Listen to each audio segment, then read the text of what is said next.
On the street, Ku Enhan held a box of items and spoke, first winning the favor of Chung Nguyen's younger sister. Then through her lure Chung Nguyen out. But if we go directly to her door to give pastries, wouldn't that be clumsy rather than clever? Thien Sok beside him quickly replied, I'm confident about 70%. Then he confidently winked one eye. There's information. Chung Nguyen is a super-class younger brother. He likes chocolate and mint ice cream, while his younger sister likes strawberry cake. Although the elder sister likes to joke, she would not lie to me about this. Suddenly they saw an image of two people in female outfits on a large screen. Ku Enhan was slightly startled. Why is Thuong Quan Y also participating in the school beauty pageant? Chang'an Academy has progressive ideas, a model for our generation to follow. Meanwhile, Thien Sok eagerly raised his phone. Absurdly, I will vote 1 vote for Chung Nguyen. A moment later he looked at the vote numbers on the news feed in confusion. How come to Yuan Och's votes exceed the total number of people at Chang'an? Thus Thien Sok, ignoring the dazed person behind, angrily waved his hand, gave 1 vote to Yuan Och, and yet dare to spam votes, immediately mobilized everyone in Hua Leng to vote for Chung Nguyen. For every 100 votes, 1 academic credit point will be rewarded. Suddenly a dazzling beam flashed across Ku Enhan's commentary. Using magic to defeat magic. Right, I understand this. Thien Sok then involuntarily flinched.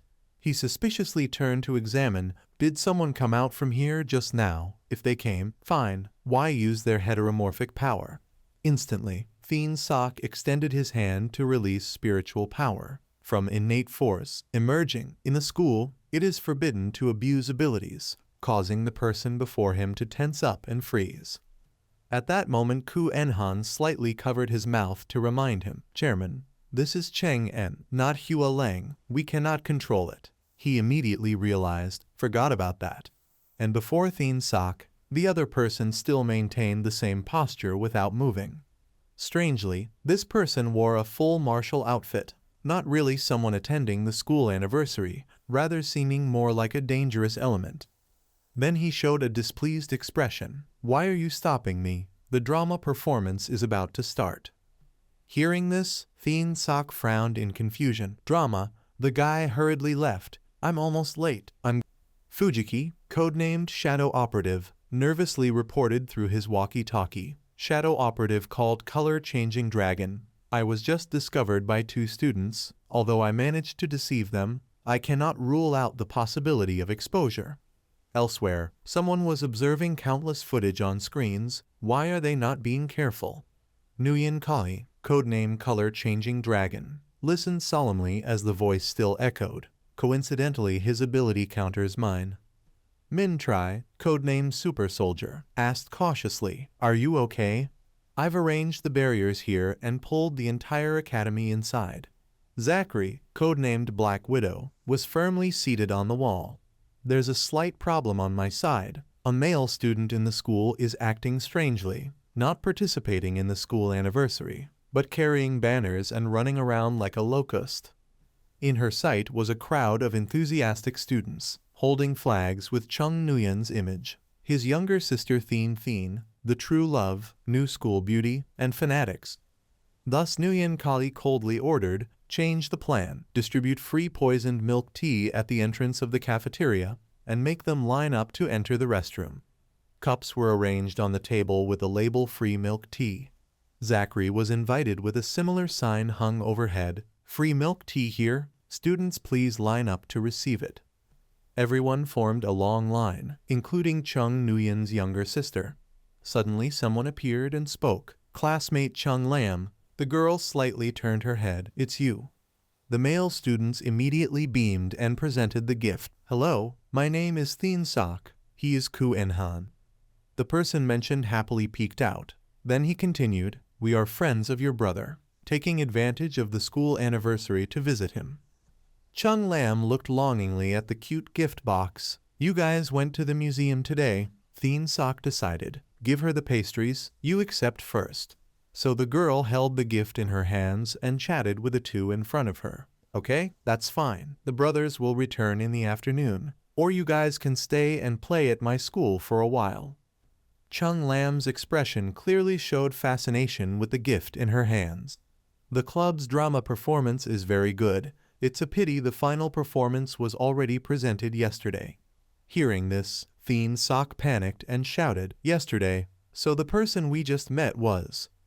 Thien Sok immediately turned his head and pointed. "Something is about to happen." Quickly called Lu for instructions, but Ku and Han showed a surprised expression. The phone suddenly lost signal. Chung Lam looked at her phone in confusion. There was a clear signal. Then he tensely looked up. The school has been pulled into the barrier realm. There is no day-night cycle in the Hue Kingdom's realm, but the sun in this realm matches real-world time, so it must be foreign technology. At this moment, Zachary, with a serious expression, carried a tray of drinks, spotted target number 2, Chung Lam. At the cafeteria entrance, someone quickly responded, "Hold the target. We are coming immediately." So she casually stepped past the crowd where Thien Sok was standing in the distance. Moments later, Zachary focused, placing her hand on her temple, sending sound waves from her eyes toward the person in front, polluting the mind, amplifying the target's negative thoughts, controlling the target to a certain degree. The person immediately became dazed and vacant, inducing strong hallucinations that paralyzed the nerves, at high concentration potentially lethal. A cup of drink fell to the ground. To her satisfaction, a few male students, carrying madness and dazed, reached out. "This girl is so cute. If she cries it must sound very nice." They moved toward Chung Lam, trying to grab her, forcing Ku En Han to shield Thien Sok and the other behind him. He tensely scanned them. Their gaze seemed off. They appeared to be controlled, trying using rejuvenation to release them. He coldly raised a finger, rejuvenated. Then Ku En Han directed spiritual power toward them. "It didn't work. Their level is higher than mine. If I release them, they will be controlled again." The male student crazily reached out, the little beauty with long black hair. Seeing this, Thien Sok gritted his teeth, clenched his fists. Although the controlled people were innocent classmates, he could only fight. Suddenly, a strong figure dashed past him. Chung Lam decisively braced her hands and kicked the male student. Then the girl coldly dropped to her knees on the ground. "You guys go ahead. Let me deal with them." Ku and Han showed a shocked expression. Chung Nguyen's younger sister is amazing. While Thien Sok remains serious, as she is, so he is. Then Thien Sok resolutely lifted the corner of his mouth. "Thank you, Chung Lam. It's just that Ku and Han and I won't let a child like you fight alone." The other person also stood solemnly beside her. Then Thien Sok extended his hand to release spiritual power from innate force, triple gravity.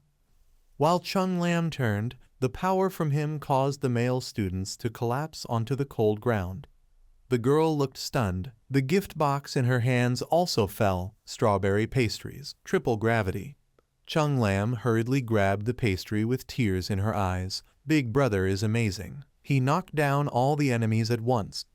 Thien Sok had to maintain his power while comforting her. Don't cry. I'll buy you 100 next time." Then Thien Sok swung his hand, sending spiritual power toward the male students, went to the broadcasting room and called for help. Ku En Han followed, activating his power as well. "Chung Lam, do you know the way?" She immediately replied, "Yes." Suddenly, a mysterious figure carrying a weapon moved swiftly, countering his shadow meld with innate force, but the person couldn't maintain it indefinitely. The figure decisively attacked Thien Sok from behind. He gritted his teeth in pain as he was kicked away. Innate force, triple gravity. The assassin nearby. "Don't leave the range of my innate force." Chung Lam anxiously supported Thien Sok. "Big brother." The person beside immediately spread healing spiritual power, the wind of healing. "Chairman, try to endure. I'll heal you." But the attacker's feet were firmly planted before them. "Healed. Don't even think about it." His hand radiated dazzling magical power, sealing the target's designated abilities, lasting 5 minutes. When the target's ability level exceeds the seal's level, it becomes ineffective. Nguyen Kali arrogantly confronted the terrifying power, sealing the healing wind.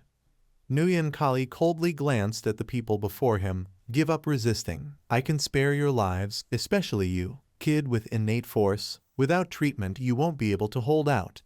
Thien Sok furrowed his brow. Chung Lam, I will hold off these people. You go to the broadcasting room and call for help. The girl was extremely determined. I cannot abandon my comrades. At that moment, Thien Sok was clutching his stomach in pain. Don't be stupid. You can't fight them. Just get through to reinforcements. Chung Lam tensely thought of something. Right, reinforcements. My phone is a satellite phone. It still has signal. I can call for help. Then she hurriedly pressed the phone to her ear. The enemies are powerful, and there are more than one. No matter how strong my personal ability is, it will be hard to gain the advantage. The best person to call for help is... Chung Lam thought of someone, Uncle Lam in the military district. He could get many people to come help. At that time Dong Luong was sitting solemnly at the table when someone quietly reminded him, Captain Lam, your phone. He frowned and looked at his mobile. Chung Lam, they have all turned against me. Why bother calling? Then he decisively pressed the screen. Dong Luong solemnly slammed the phone down on the table. After all, it's not an urgent matter to call back after the meeting. On the other end, the girl anxiously heard a mechanical voice. The number you dialed cannot be connected. Chung Lam panicked and looked at the screen. Can't call. None of them can be called.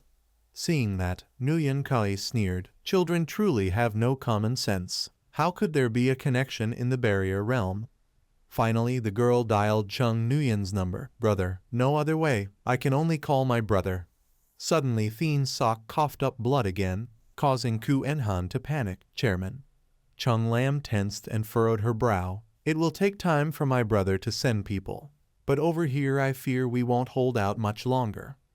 Then the girl looked toward the one who was coughing up more and more blood. His steady foot advanced toward Nguyen Kali, who was reveling in his success. If you want to keep living, you must deal with the person who initiated the seal that prevents us from healing. Thus Chung Lam decisively handed the phone to Ku Enhan. Hold it tight. My brother will definitely pick up. Once connected, tell him to call for reinforcements. Then the girl moved swiftly. While running, Chung Lam recalled Feng Qin's profound demeanor. Little Lam, when you face enemies stronger than you, do not be afraid. Just seize one opportunity and you will win. Now she faced the startled expression of that enemy. Remember, kick hard there and that's it. Moments later, Chung Lam powerfully kicked the vulnerable spot, causing him to want to drop to the ground. Thien Nguyen. Nguyen Kali screamed in pain with tears streaming down his face. Finally, before the girl's boldness, he clutched the pain and collapsed to his knees. Meanwhile, Ku Enhan held the phone in one hand and unleashed spiritual power with the other. The wind of healing. I have restored the power. Let me heal the chairman. Thien Sok frowned and remarked, this rogue move is definitely not something Chung Nguyen taught. Hearing that, Chung Lam turned and praised. You even noticed that. Then two figures suddenly appeared right in front of them. Zachary reached out and unleashed power toward the girl, Thien Tai. Along with Min Tri behind her, she arrogantly crossed her arms. You dare belittle someone like that? Is that really okay? And now Chung Lam was wrapped by magical energy. The man reached out and generated power from innate force. Then Min Tri smugly directed them forward, all bowing down. Thien Sok felt as if his whole body was weighed down. Damn it. The enemy also has innate force. Even Ku Enhan had to buckle his knees. If I were in good condition, I could still fight him.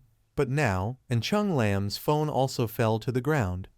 The screen remained in call mode, not turned off. The air was silent, not the slightest ripple. A voice echoed from inside the golden coffin. Brother, wake up. The sun is shining on your butt. Hurry up and get up to make breakfast for me. Chung Nguyen was drifting in the mysterious void when the urging call rang out. He dazedly opened his eyes. Letting the flow of spiritual energy spin his body, Chung Nguyen hurriedly checked his phone. Lam was calling him. He immediately answered. Lam, is something wrong? When suddenly an interrogative tone cut in. Say, where are you, Chung Nguyen? His face showed obvious surprise. The sky was blue and the white clouds were gentle. a bit of sunlight lightly covered the high-rise building. The phone fell hard and rolled on the ground. Now Thien Sok was being restrained by Min Tri, Ku and Han had collapsed, and Chung Lam was tied up in front of Zachary. "I will not tell you where my brothers are." She leisurely raised her index finger, causing the finger she controlled to also extend. "If you do not speak, you will suffer." Magical power slowly moved around the fingertip. Then the knuckles were broken. Even in pain to the point of tears, Chung Lam remained resolute. "I will not speak." The other sneered in contempt. "I want to see how long you will persist." Min Tri glanced at the one lying on the ground. "This kid is still trying to hold on. Shadow Operative, deliver another strike." Fujiki clasped his hands and accepted the order. "Understood." But Nguyen Kali hurriedly intervened. "Wait." He anxiously explained to the two before him. "Innate force is a rare power. If we kill him, the Hua Kingdom will hunt us to death. Our mission is to recover the Ku spirit of Robus. Do not make the problem worse." Fujiki pointed at Thien Sok and assessed. "If we spare him, they will still hunt us." Min Tri added, "I heard the Hua Kingdom just lost a 9th void, a calamity of the ranks. They will not be free to deal with us." Nguyen Kali continued to dissuade. "Still, we must not cause a major incident." While the three moments later, Thien Sok trembled as he stood and wiped the blood from his mouth. Chung Lam was in their hands. Chung Nguyen would surely be threatened by them, no matter what he had to save her. So he gritted his teeth and unleashed his power. "From innate force, gravity tenfold, I'll risk my life against you." But Min Tri swiftly erected a barrier. Innate force, nullifying the gravity, still resisting, causing him to be thrown to the ground. At that moment, a strong flow of spiritual energy converged in one place. Chung Nguyen's body gradually recovered. He suddenly jolted upright. Lam. Then Chung Nguyen carefully observed the surrounding space. "This is the Academy's prison. I've returned." At that moment, Thien Sok was clutching his neck and coughing blood. "Me." He collapsed onto the ground. In front of him, the phone still active, still unreachable. Moments later, Thien Sok gritted his teeth and reached toward it. "Wait." Chung Lam's phone somehow connected. But before he could touch it, the device was destroyed. "Hurry, speak." A hopeless scream rang out. "Damn it." Meanwhile, Chung Nguyen was trapped in an undefined void. Where exactly is this? No borders, no way out. The power absorbed from the Ku spirit was ineffective. He jumped down from above and moved around tensely. "I'm definitely not still inside that golden coffin." Angrily, Chung Nguyen tilted his head and shouted at the drifting spiritual energy, "Release me. I want to get out. I must return to the Academy to save my sister." The clouds above still floated pure white. That spiritual energy flew toward the towering building. Chung Nguyen sat in the corner of the room, resting his chin in thought, calm, carefully considering his strategy. The goal of these terrorist operatives was the void spirit. Before achieving their objective, they would not kill Lam. He began to search through the spaces in his memory. Where would Lam be now? Thinking carefully, any clues, any sounds. Then Chung Nguyen suddenly thought of a place, a sound, the cooing of pigeons in the phone. The cafeteria, they were in the cafeteria. Now he was silently hiding while observing the group in the distance. The enemy numbered 4 in total. Lam was in their hands. Suddenly Chung Nguyen gasped in shock.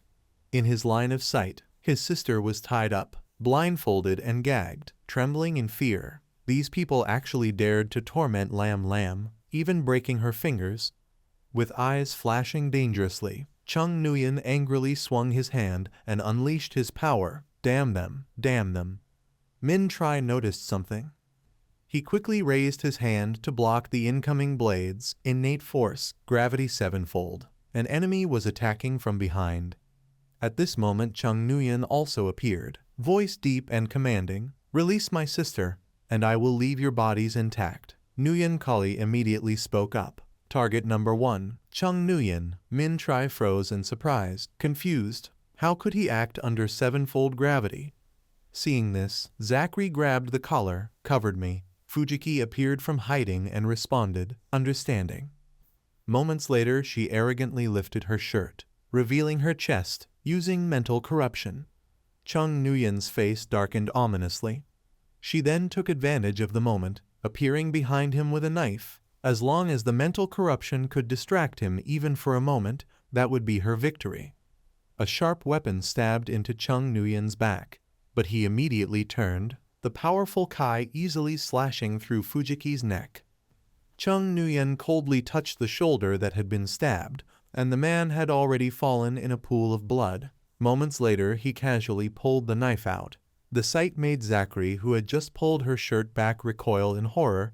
You killed the shadow operative. Then she unleashed spiritual power toward Chung Nuyen. Kuhoa, I want you dead. Suddenly a system voice rang out. Detected toxic 9th Hua. Absorb it or not. He furrowed his brow. Absorb. The system immediately confirmed. Your true toxic ability has activated. All your powers increased by 102%. Then Chung Nuyen calmly demanded, the one who tormented my sister was you, was it not? Hearing that, Zachary froze. Why can no ability control this guy? Then she answered, what do you want? He immediately drew his weapon with eyes glowing red and dangerous, making her wish she were dead. With that he flashed past her and created countless cold sword slashes.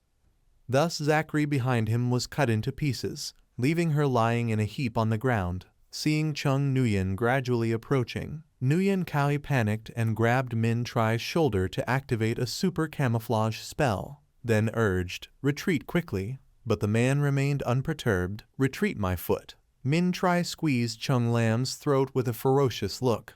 If you do not want your sister to die, then put down your weapon and surrender.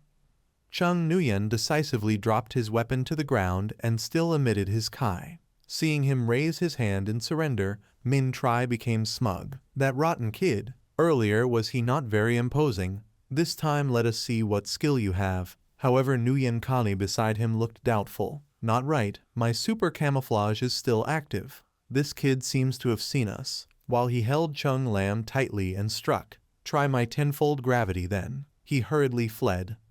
Nuyen Kali fearfully tilted his head and looked back. Earlier innate force had no effect. You did it again. Pig, if you want to die, then die alone. I am leaving. Goodbye. Chung Nuyen now was still coldly calculating. Innate force would affect the accuracy of thrown blades. Lam was in his hands. To act, one must kill with a precise strike.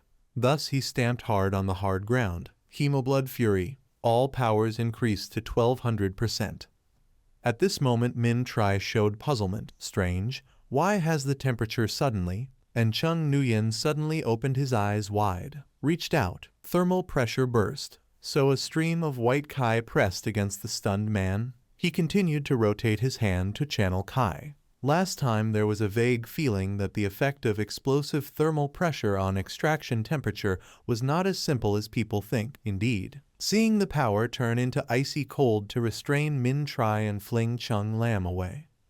Chung Nuyen concluded, temperature is internal energy, and when internal energy is removed by void ability beyond ordinary physics, matter will undergo conversion from mass to energy and will ultimately be taken away and destroyed completely. Then he quickly caught the girl into his arms while Nuyen Kari stumbled on a hard stone behind. He sat down on the ground in fear, too terrifying. I basically cannot escape under such overwhelming power. Then he begged for mercy. Chung Nuyen, I surrender. I can hand you over to the Hua kingdom. Looking at his little sister in his arms, he coldly replied, die. I do not accept surrender. With which Chung Nuyen hugged Chung Lam and unleashed his power, creating sharp, icy snow, the eternal ice abyss. In moments, Nuyen Kali was frozen in a state of terror. Surrounded by spiraling pillars of ice infused with spiritual power, he held his sister even tighter. Chung Nuyen silently rested his head on her forehead. The tall building was bathed in gentle sunlight. A young boy was focused on reading at a desk. Truck Trin happily pushed the door open and stepped into the room. Sun Feng Qin frowned in annoyance, knocking on the door. How many times have I told you, even if mother is your mother, you must knock? But then she suddenly raised her phone, startling him. Come take a look. Your junior disciple has skills with a knife. Very impressive. T. Ruck Trin excitedly showed a gruesome photo of Zachary. The flesh of this void ability user was cut, but not dead. Piercing through the ribs clearly revealed the condensed void spirit within the organs, highly valuable for research. And another person had been frozen into a block of ice, still unmelted, being packaged to send to the Science Institute.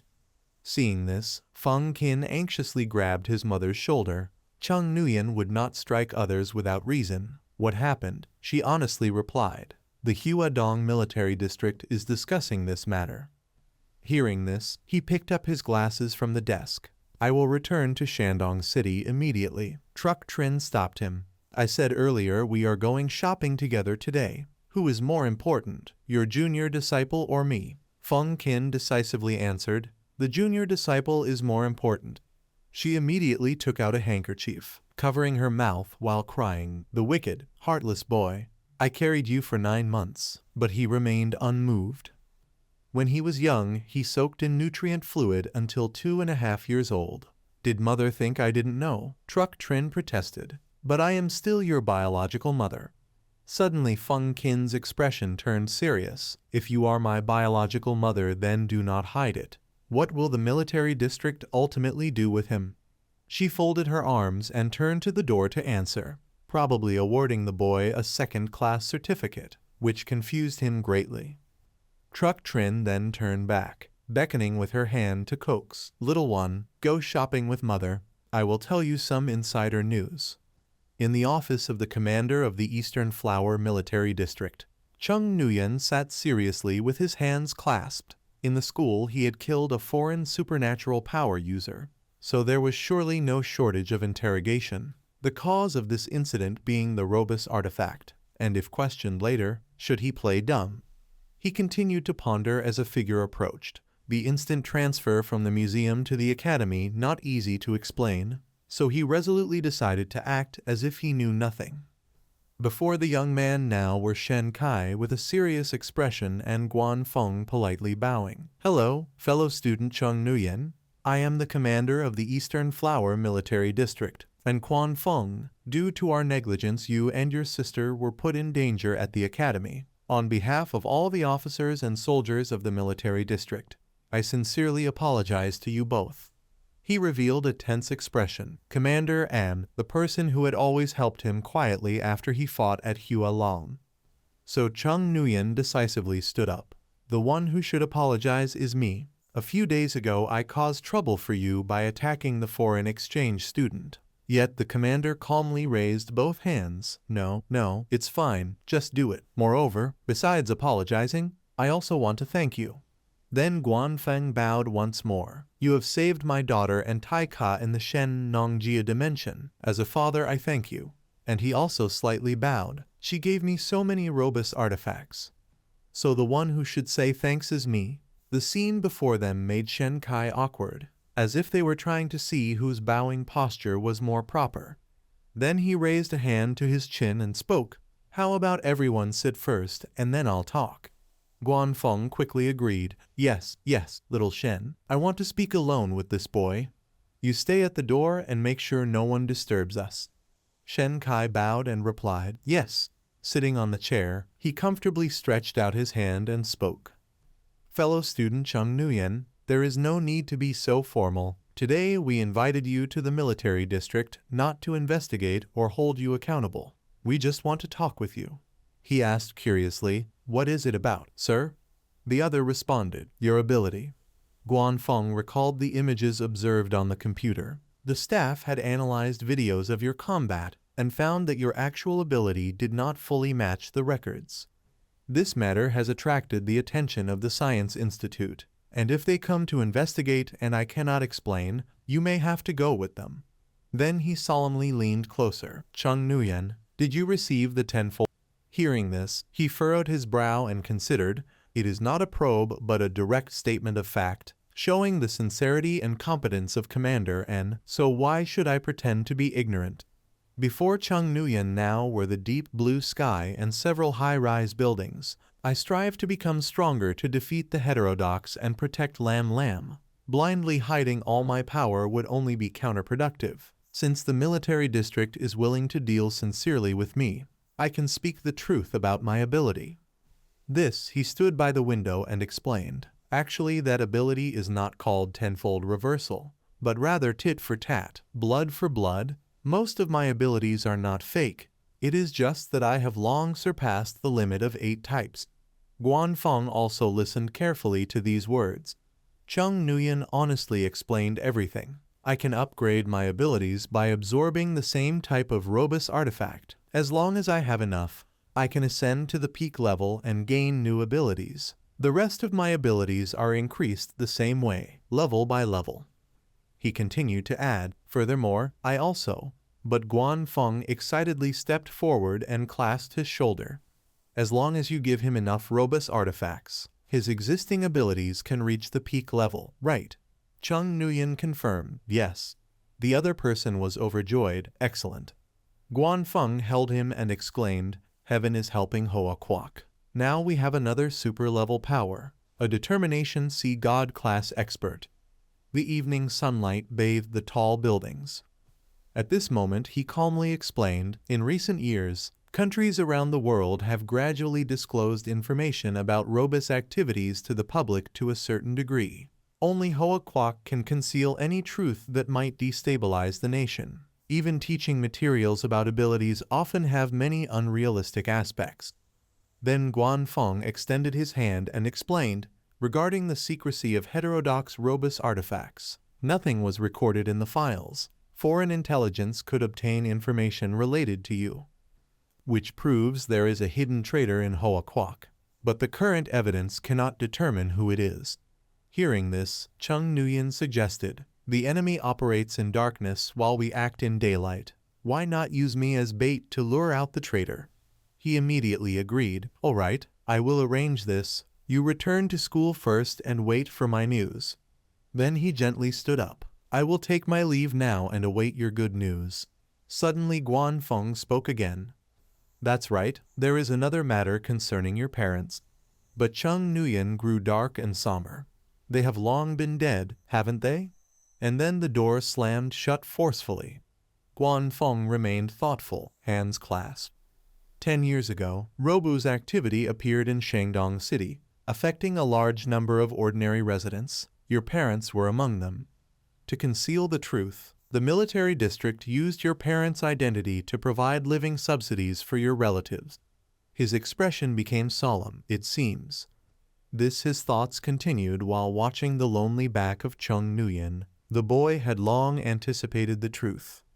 In the hazy flow of memories, Chung Nuyen cheerfully clasped his hands together before the small piece of cake on the table. Lam, happy birthday. Recently I have been working part-time at a bakery. This slice of cake was given to us by the shop owner. But Chung Lam looked up sadly. This year, father and mother won't be coming home either, right? He softly comforted her. Father and mother are very busy and can't come home, but the things they can do, I can also do.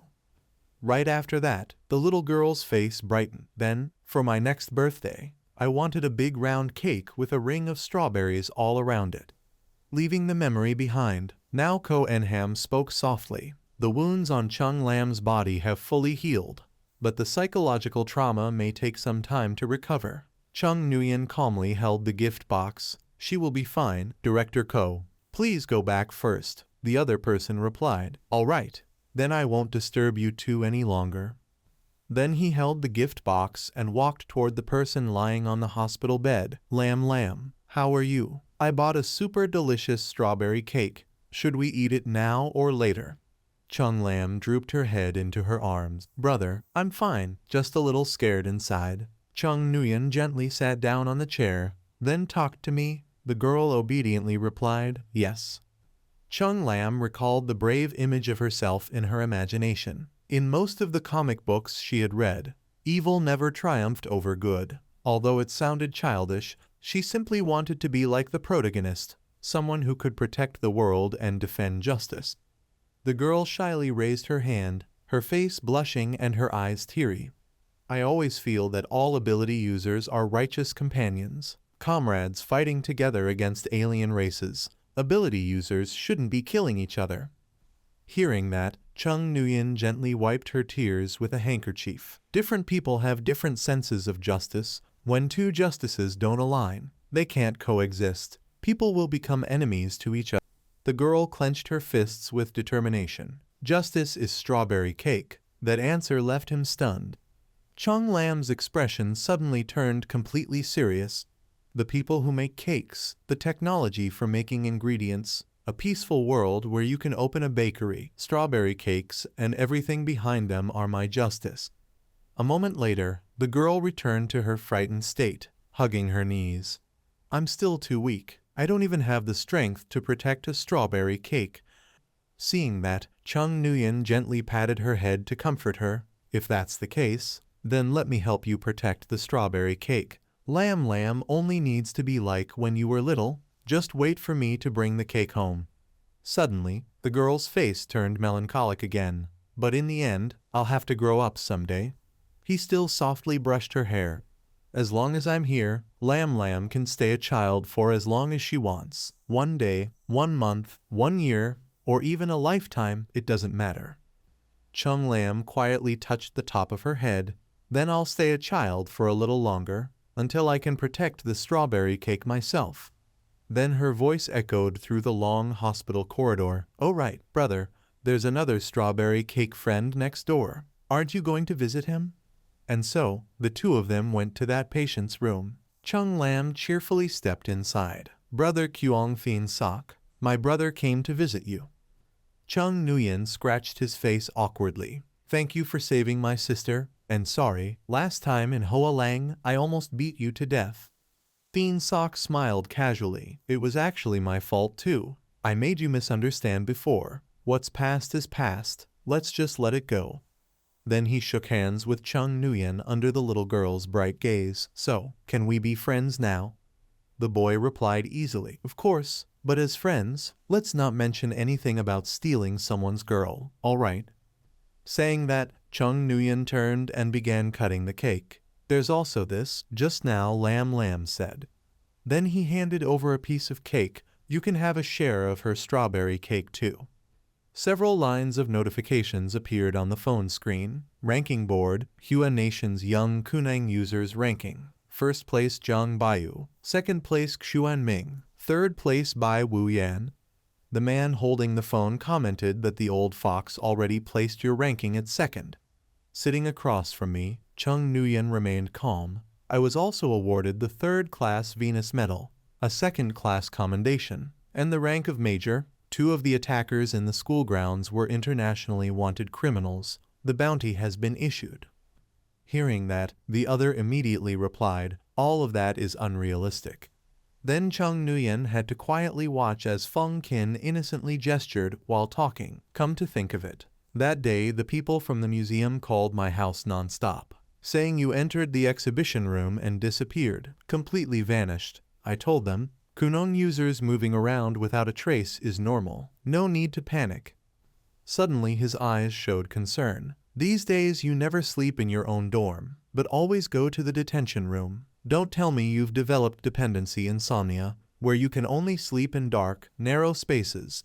Chung Nguyen honestly answered, maybe, perhaps, yes. Hearing that, Feng Qin pointed and suggested, do you want to sleep in a sealed rectangular box? Chung Nguyen immediately asked, where can I buy that kind of bed? A moment later, Feng Qin crossed his arms and tilted his head. That has to be custom made. What design do you want?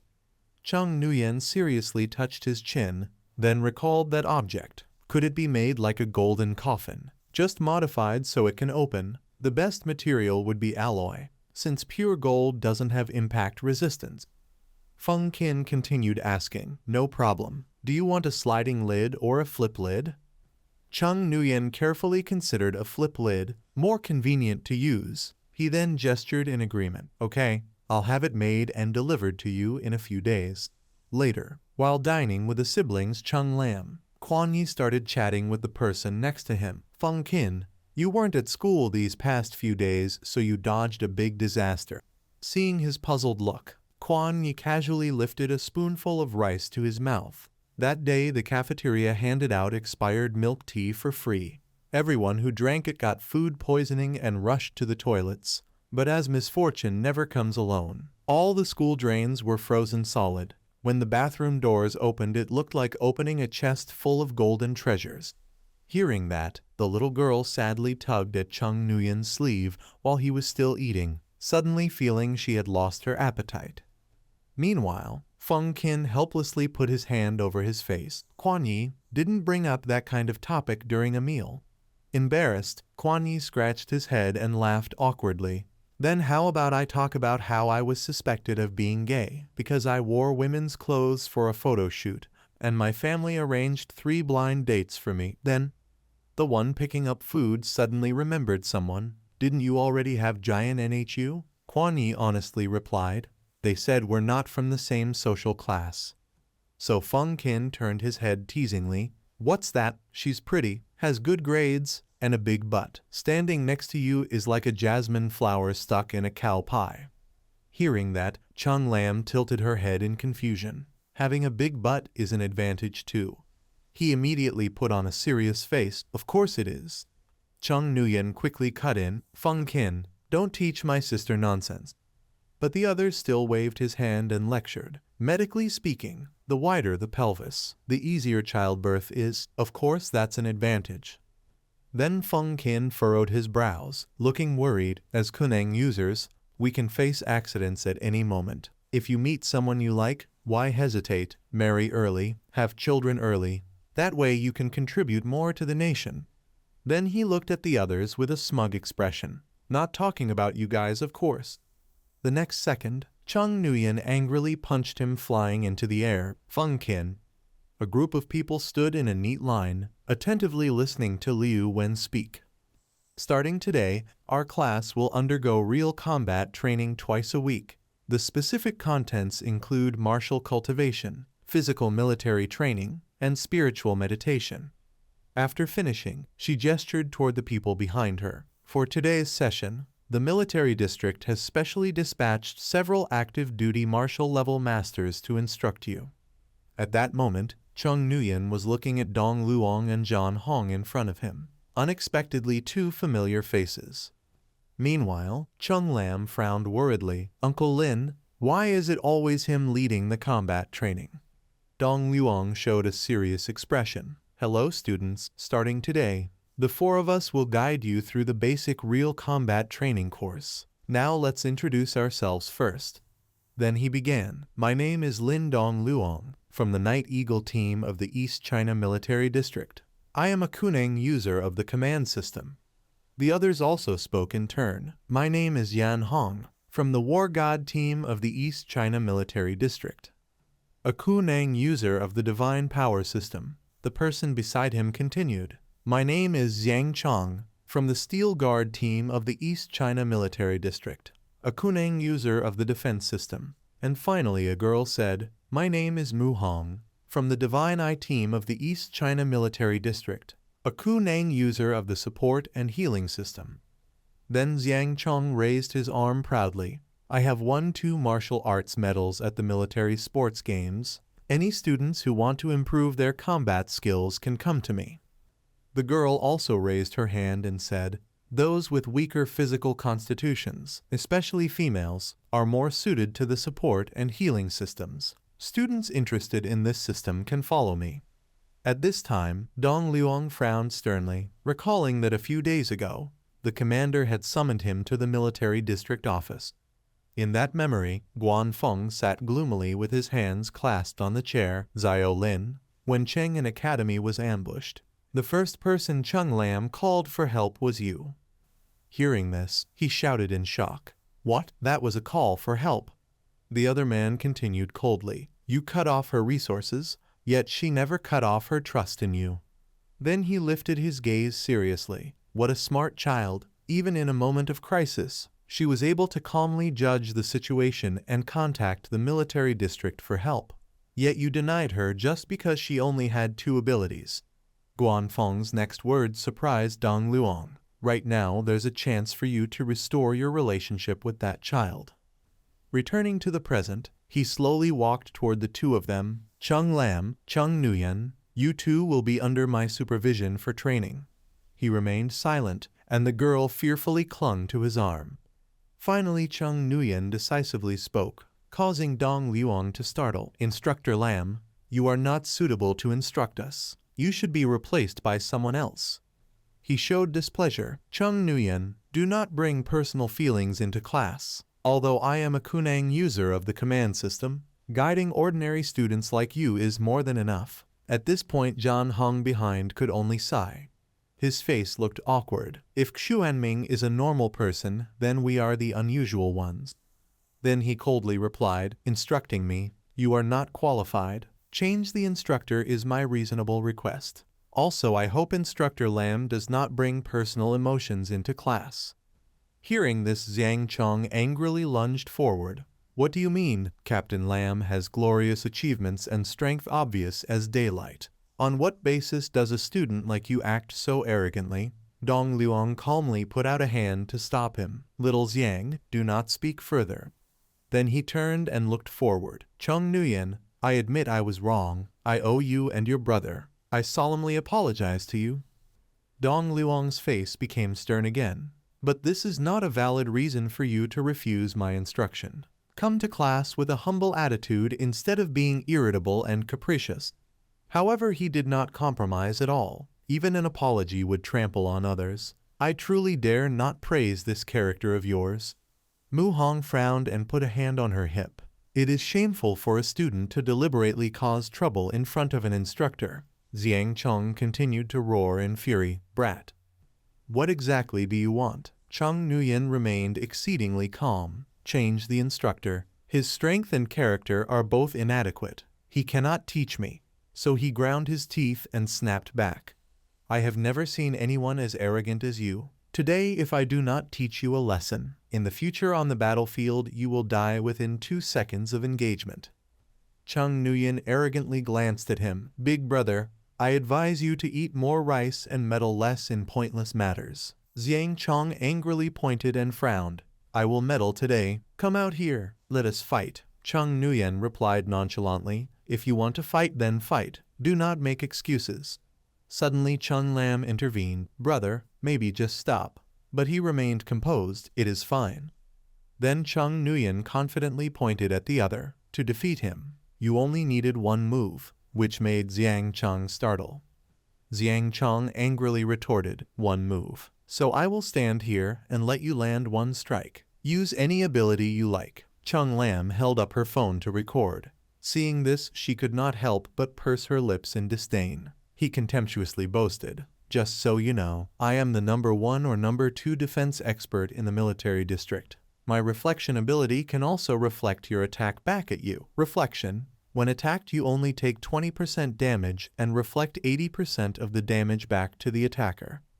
Zhang Chong beckoned. "Kid, strike with full force." "I will stand still and not move." Chung Nguyen calmly confirmed, "You really want me to use full power?" The man is clueless and yet so full of himself. Of course, he said nothing to the idiot and instead asked Mu instructor, "Do you have life resonance?" Mu Hong was stunned for a moment, then promptly answered, "Yes, what do you want to do?" Chung Nguyen gave no reply and left only a cryptic line. "Fine then." He gathered himself and used several techniques in one breath. Courage, Combat Grandmaster, Blood Debt Retribution, True Toxicist. The great power formed into a mighty beast that swept across a wide area, fighting madly every moment, until death. The stance of a berserker. Chung Nguyen's eyes emitted a terrifying ferocity. Zhang Chong's eyes widened. He had no time to react to what had happened. Chung Nguyen shouted as if passing judgment. Reflection. His strong hand shattered Zhang Chong's shield. His thoughts kept racing. His power had increased tenfold. Being reflected 80% means eightfold. These powers were then countered 3 times by his Blood Debt Retribution. The final output was Blood Debt Retribution, forced 24 times. Chung Nguyen exhaled calmly and looked at the defeated man. Zhang Chong fell heavily and freely to the ground. His eyes rolled white as he spat blood and lay motionless. Mu Hong rushed forward to heal. Life Resonance. One strike can deplete the life force of a defensive system powerhouse. This is utterly absurd. In the end, she collapsed from exhaustion, mumbling faintly, managed to save his life. John Hong was bewildered, thinking he had wanted to take this chance to instruct and ask Hyan Min about his disc shooting tech. Before he could finish the thought, he hurriedly picked up the ones who had fainted. "I'll take them to the hospital," silently chanting to himself. "Get to the hospital now." Chung Lam paid them no attention, only grinned slyly. "Finished recording the video. Time to post it on my feed. Commander N's new satellite phone is indeed very useful." At that moment, Chung Nguyen turned and questioned, "Dong Liang, do you still think you can guide me now?" The man could hardly believe it. How could this be? Clearly the boy's talent was inferior to that of ordinary people.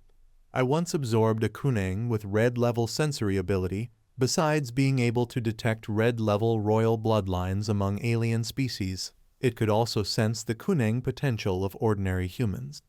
That day, when I happened to meet Chung Lam, the sensory ability activated on its own. Clearly she was very suited to becoming a kunang user. Perhaps one day even a top-tier powerhouse of Hua Nation." I also checked Chung Nguyen's potential, and rarely have I seen someone so utterly unfit to become a kunang user. It even made me doubt whether he and Chung Lam were truly siblings. They don't even look alike.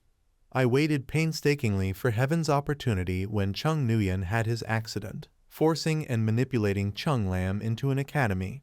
Yet in the end, how could someone with such low potential rise to the top level in just over a month? Could it be that my sensory ability malfunctioned?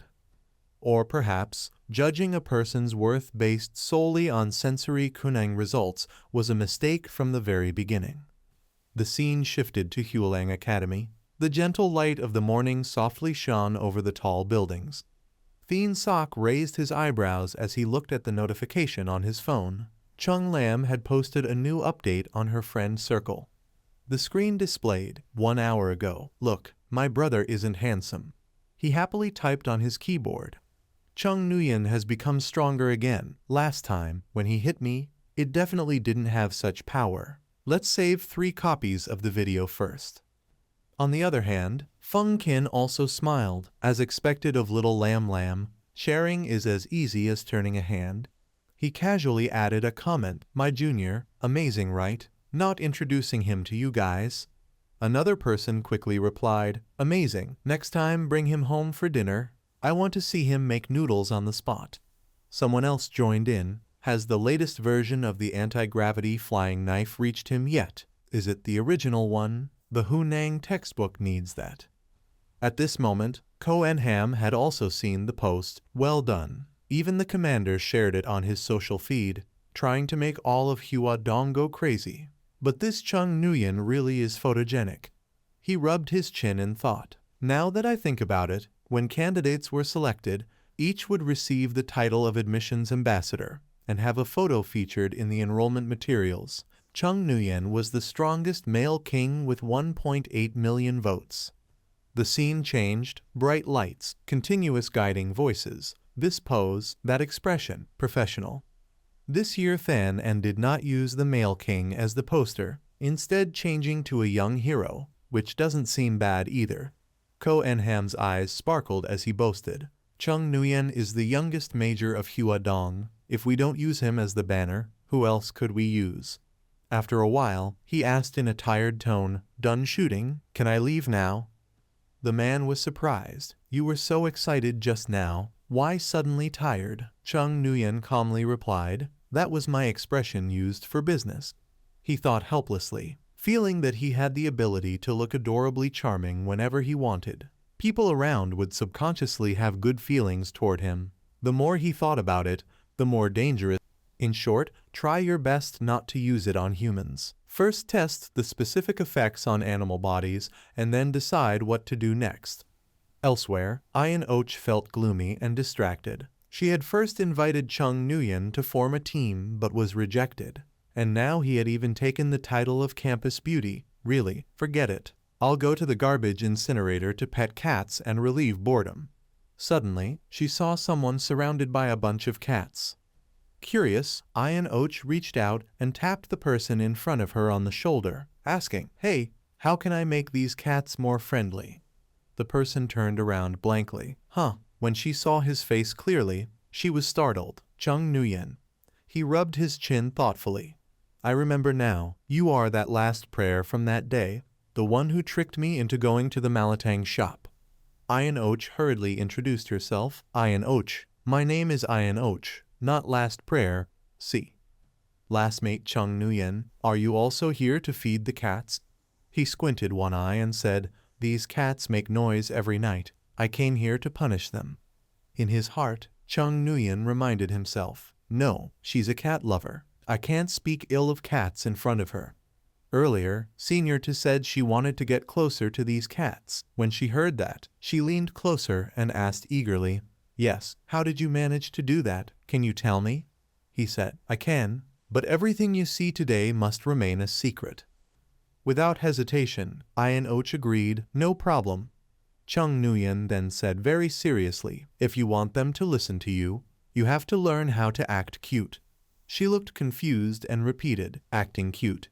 He reached out to stroke the cat on his shoulder and said, yes, act cute. That's how you get stray cats to like you. His words made Ayan Och doubtful. She didn't dare to say it out loud but thought to herself. Ayan Och saw that cat meow once and was already drooled in craving. She walked closer and asked, Chung Nuyen, can I touch it a bit? He quickly stepped back and spoke cautiously, Senior, are you trying to harass me? Ayan Och waved her hands to explain, no, I mean the cat, let me touch the cat on your shoulder for a moment. Hearing that, Chung Nuyen finally calmed down, then waited a second. As soon as he finished speaking, a small green light appeared in his palm. He had just discovered that after using his super act cute mode to completely make the cat submit, he seemed to be able to communicate simple emotions with them. The cat suddenly sat upright, even its eyes turned into pink heart shapes. Not only that one, but all the cats simultaneously moved closer to her, full of affection, making Ayan Och dumbfounded for a while. A moment later, she gently touched each of them. Don't fight, there's still plenty of cat food. Seeing this scene, Chung Nuyen couldn't help but think, this Ayan Och, she doesn't seem as troublesome and difficult as I thought. Suddenly, the phone rang. Hey, wake up. The sun's already shining on your butt. He felt strange. It was a call from Len and calling in the middle of the night must mean something urgent. Thinking that, Chung Nuyen quickly said goodbye. I have something to do. I'll leave first. Senior, you should rest early too. Ayan Och didn't think much, all right?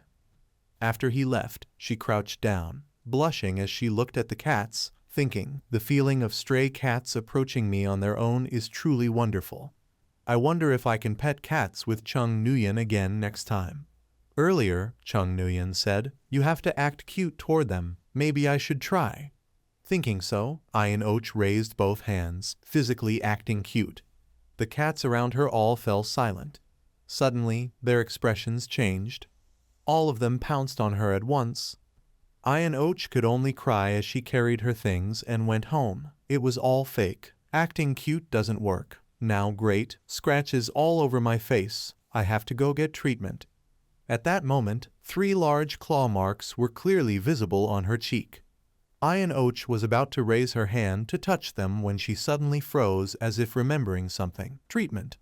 I have the strongest ultimate support ability of common prayer, and yet small cat scratches like these can't be healed by myself. The dark memories. Tan Liat questioned coldly, who gave you this wind-whispering dear void crystal? Ayan Och trembled as she replied, I bought it from a classmate. He angrily slapped her hard. Fool, right now you only have the ultimate prayer ability. As long as you stay in the rear of the battlefield and let others use synergy to copy your power, you won't need to risk your life. Yet you can still gain both fame and fortune. The alien void crystal of ultimate prayer is the foundation for our family's glory and wealth. It must never be tainted by the trash power of healing wind. Fortunately, you're just a useless one without any talent. Aside from the alien void crystal, you can't absorb anything else. Before you finish condensing the void crystal to pass it on to the next generation, stay here obediently and don't do anything unnecessary. After that, everyone secretly gossiped behind Ayan Och's back, saying that powerhouses are the best love medicine All those suitors chasing her are really chasing after the ultimate prayer. Once the ultimate prayer ends, she'll become a burden, someone who still needs to be protected. How troublesome. But as a synergy tool, she's still usable. Even Lu Van indifferently waved his hand. Sorry, your family told me not to activate power for you. She bit her lips tightly, trembling, unable to speak a word. Ayan Och picked up the green crystal, whispering to herself, I want to fight side by side with my comrades. I don't want to be a burden who relies on others for protection. If there truly exists a divine being in the world of void power, please answer my humble prayer. Her tears fell onto the shimmering crystal. Suddenly, a strange sound rang out, startling Ayan Och. She had awakened the healing wind ability. Scene cut to the command center inside the helicopter where voices were heard over the radio. Chung Nguyen, sorry to disturb you so late. The situation in Kim Lang City is urgent. The robust activity at Enju Dao Mountain is about to fall. He replied calmly without arrogance. No need for formalities. Commander N, just send me the battle reports and documents. Guan Feng agreed immediately. Okay, your satellite phone can connect directly to the frontline comms channel. Remember to connect later. Chung Nguyen replied politely. Yes. Then he turned to chat with Van Ka, Little Khan the shipper. I did not expect you also fly planes, Van Ka modestly answered. It's nothing special. Dongfeng Logistics mainly handles Kunang Logistics. One person covering many roles. Chung Nguyen politely said, Thanks for working overtime at midnight. Van Ka smiled. It's nothing. You guys are the ones who work hard. Location of robust activity, Engu Dao Mountain, Kim Lang City, Tier Green, opening time 4 hours ago. Enemy heterodox species Taigu Roman 11 Lion. Its abilities include super proliferation, scythe venom, lethal reconnaissance, super secretion. Continuous explosions echoed inside. Flying roaches everywhere. The scene was brutal. Tiu Uk gritted his teeth and shouted, Too many bugs, we can't kill them all. This is not green tier difficulty. 6 teams are too few. Team Hong Thien is about to be overwhelmed. Suddenly, a lightning-fast bug attacked, killing someone on the spot. At the same time, a crackling sound came through Track Vien's earpiece. He turned back uneasily. Team Hong Thien was wiped out. Duck and Heen went pale in disbelief. No, Tiuuk is getting married next month. She can't die. Another teammate urged, Stop talking and deal with the insects in front of us. Suddenly, the familiar voice came through everyone's headset. This is the command center. All personnel withdrew, preserving combat strength. Someone objected quickly. What about the civilians outside? If we die, then let another team fight. Track Veen angrily questioned. The campaign 12 years ago, when Taigu Roman 11 Lion breached the barrier, cost over 100 lives before it could be suppressed. That horror is still fresh in our minds. Guan Feng raised his voice, but explained fully. The barrier has been urgently reinforced with 9 anchors. It's not easy to breach. A strategic powerhouse could turn the tide. I order you to retreat because I will not accept any more unnecessary sacrifice. At that moment on the helicopter, Van Ka spoke up. Dongfeng Logistics called the command center. We arrived at Enju Dao Mountain. Please issue orders. The report quickly came through. Command center received. The barrier will open in 30 seconds. Fly in at maximum speed. He calmly acknowledged. Dongfeng understood. The dimensional barrier slowly opened a narrow gap. The countdown began. 3, 2. Van Ka gripped the control stick tightly, pushing the aircraft to its maximum speed. The gap was closing. 1. They successfully entered the domain. On the other side, mechanical sounds echoed. Engu Dao Mountain Communications Tower detected an unknown connection request. User login. Haiyan Min. Guan Feng issued the order, allowing him into the channel and granting level 1 clearance. He then asked, Haiyan Min, can you hear me? Chung Nguyen opened the helicopter door and replied casually, Lower your voice a bit, my ears are about to explode. Duck and Heen nervously observed, the voice of Haiyan Min sounds quite young. Track Veen added with dissatisfaction, complaining about comms volume. Maybe he has never even been on a robust battlefield, he said with mild sarcasm. I only hope this so-called strategic powerhouse can turn the tide. Above them, the swarm of insects began attacking the helicopter, making Van Ka uneasy. Dongfeng requesting instructions. The insects were flying toward us. Chung Nguyen suddenly ordered, "Increase altitude right now. Keep climbing until I say stop. Hurry." A familiar voice echoed in his mind, detecting Tegu's scythe venom. "Absorb or not?" Chung Nguyen replied coldly, "Do not absorb. Wait for later." The mechanical voice continued, "Wanting 500 meters, 2,000 meters, 4,000 meters." After a moment he sighed in relief. The altitude warning finally disappeared. Without thinking further, he instructed the pilot beside him, "All right, below is filled with toxic gas. Maintain this height and avoid exposure." Van Ka suddenly realized, raising the altitude was for my safety. Chung Nguyen didn't respond, only saying, "I'm going down first." Van Ka firm. People in the command center panicked and shouted, "Why did Hyen Min jump straight down? This is an altitude of 4,000 meters. The maximum parachute drop altitude is only 100 meters. Keen Lam replied coldly, "He has a special landing skill."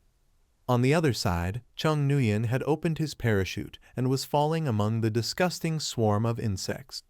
A shout came through the headset. "No way! Why did he jump without warning?" He annoyedly took it off. "Uncle, don't shout if nothing's wrong." He wiped sweat and answered, "Sorry, I will lower my voice. May I ask what ability you are using to stay aloft?" The subordinates murmured. Hyen Min actually dared to scold the chief of staff for speaking too loudly. Someone quietly added, "The important point is the chief of staff is not angry at him at all." Another hurriedly corrected the key fact. "Aren't you paying attention to the wrong detail? Hyen Min is at an altitude of 3,000 meters. Back on the field, Chung Nguyen had thrown away his parachute and said, "Not using any ability, I just jumped onto the back of a large roach. If they attack me, then we'll deal with it later." And he had already leapt onto a roach and used his super-level semi-feral. At the same time, in a nearby cave, Trak Veen raised a finger. "SHH, don't disturb him while he fights." Before he finished, Chung Nguyen's voice came through the earpiece. "Done. These bugs aren't as smart as stray cats." Duck and Heen gaped in awe. 2 seconds and it's over. Keen Lam asked suspiciously, "Commander, what does he mean by stray cats?" Guan Feng solemnly replied, "Strategic class." The others had something to discuss. "Give him a strategic class rating. This time it's fine." Meanwhile, riding the bug and thinking, the semi-feral ability is hit or miss on humans, but extremely useful on cats and insects. Furthermore, releasing it once can make them obey continuously. Chung Nguyen opened his phone to check the location. 6 Kunang teams were deployed, but now only 5 teams remained, a total of 30 people. He looked puzzled at the cave ahead. Strange, why did a swarm of insects rush straight toward them? These insects are not smart enough to detect their position. Could there be an individual within Tegu Roman 11 Lion with relatively high intelligence that can transmit information to others? Through Trak Veen's earpiece, Chung Nguyen reported, "A large swarm of roaches is flying toward you. I'm coming over to help you withdraw." They politely replied, "We will handle these insects ourselves. Hyen Min, just carry out your mission." He coolly explained, "These bugs are abnormal. Killing them slowly will ruin things." Trak Veen was stunned as soon as he heard that. The people around him grew indignant. How dare he say we're too slow at killing? Hyen Min is too arrogant. Someone behind shouted angrily, "Don't come here. We can still fight." Duck En Heen, furious, stepped forward, drawing all his weapons, determined to fight the insects and avenge the Hong Thien squad. But before he could rush out, his teammate pointed helplessly, "Wait, looks like he's already here." Chung Nguyen asked calmly, "Is anyone afraid of heights? If not, I'll have these roaches carry you to a safe zone." Trak Veen widened his eyes in disbelief, controlling 31 targets at once, which broke the national record of Hua country. Duck En Heen was equally astonished. So this is the true power of a strategic class Kunang user. Another person, ignoring the amazement, asked anxiously, "These insects are poisonous. Is it safe to let them carry people?" He explained calmly, "Their venom sacs are on their legs and release toxins when they crawl and create friction with the ground." Their feces are also poisonous, but once they fly, they're harmless. Time is running out. Everyone follows my lead and gets on the bugs. Once they're all in the air, I can focus on studying the secret of these giant roaches. A moment later, he extracted a crystal from one of the bugs, and the system interface appeared. Detected Custar of Tegu Roman 11 Lion, absorb or not. Custar of Tegu Roman 11 Lion has the following abilities. Super Reproduction, red grade, cannot be upgraded. Super Reproduction enhances breeding capacity, and can produce tens of thousands at once. Venomous Scythe, green grade, cannot be upgraded. Venomous Scythe, signature toxin of Tegu Roman 11 Lion. Its scythe limbs are covered in deadly poison. Death Gnaw, yellow grade, can be upgraded. Death Gnaw uses jagged mandibles to attack and drain life from prey. Super Excretion, scarlet grade, cannot be upgraded. Super Excretion rapidly expels a large amount of harmful waste, accelerating the spread of venomous scythe toxins. Chung Nguyen grimaced. What kind of curse stuff is this? Not absorbing. Then the system flashed a new notice. Hive Will, cyan grade, cannot be upgraded. Hive Will enables collective resonance of thought through venomous scythe, requires venomous scythe ability. He finally understood, aside from the 4 abilities above, there's also a Hive Will, capable of sharing thoughts among the swarm through venom resonance. Let's test it first. Elsewhere, Duck Anheen asked nervously, he's lifted us all into the sky and just stopped here. What is he planning? Trak Veen replied blankly, I don't understand the world of strategic level beings either. Suddenly, another member's eyes widened in shock, looking over there. Across the sky, glowing letters formed by the swarm spelled out, like overtime. He gawked and cursed aloud, damn it. At that moment, a line of red text suddenly appeared on the screen, like overtime. Keen Lamb awkwardly marveled, Hyan Min, can you really control that many bugs at the same time? Quan Fong cleared his throat with an embarrassed laugh. Don't ask. If you have to ask, it's because he's at a strategic level. He nervously suggested, well, Hyan Min, the overtime fee can be negotiated. But could you maybe open a live stream on your phone so we can see what's happening on your side? Hearing that, Chung Nguyen opened a spatial gate, as you can see now. Keen Lamb replied softly, yes. A staff member exclaimed in horror. The number of bugs is no less than 12 years ago. Quan Fong was stunned, realizing their previous estimates had been far too optimistic. He firmly ordered, we must exterminate these bugs before they breed out of control, deploy fire munitions, and begin carpet bombing. Chung Nguyen calmly countered, there's no need to use fire bombs yet. He then cast his unique technique. The experiment from earlier had succeeded. Super adorable control. By controlling only a small portion of the insects, he could use the hive while transmitted through the venom to make the entire swarm obey. The roach swarm, following his command, swiftly retreated into the cave, heading back toward the Qdong, returning. Suddenly, one roach stopped midair. The observers on the monitor gasped in disbelief. Tegu Roman 11 Lion is retreating. Incredible. I've never heard of an alien species withdrawing back into its own domain. They cheered in awe. A miracle. Hyan Min has created a miracle. We are witnessing the birth of history. At that moment, he noticed something strange. This smaller roach was unaffected. Could it be the insect king? Trak Veen shouted angrily. Hyan Min, kill that bug. Avenge the wild sky team, please. Duck Anheen frowned, trying to stop him. Hey, don't make that decision on your own. The other burst out crying in panic. That's Tuak's weapon. She was killed by those bugs. Her body was never found. She was supposed to get married next month. Chung Nguyen nodded and threw his blade toward it. The roach leader flinched, realizing the danger. He frowned, understanding its intention. It had discovered him and was trying to escape, even commanding ordinary roaches to cover its retreat. Determined, Chung Nguyen summoned ice. I can't let it escape. Freeze. He quickly picked up his sword and slashed straight across the roach's body. The system notification appeared, detecting Custar of the Tegu Roman 11 Lion King. Absorb or not, super thought, green level, cannot be upgraded, super thought, enhances cognitive ability. He held the golden orb in his hand, stunned to realize this was why the Insect King had not been affected by super adorable control. Do not absorb. At that moment, Chung Nuyen noticed a small glowing object.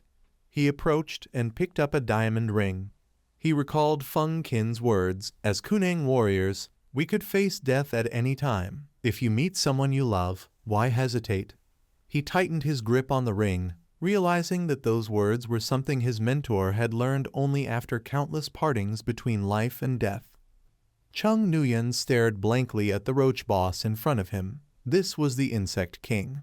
It was slightly smaller in size, with longer legs and extraordinary intelligence, capable of commanding other bugs to act. He frowned and warned his teammates. There might be another Insect King lurking underground. Wait a moment. Chung Nuyen placed his hand on one of the bugs and activated his superpower, Super Sensory.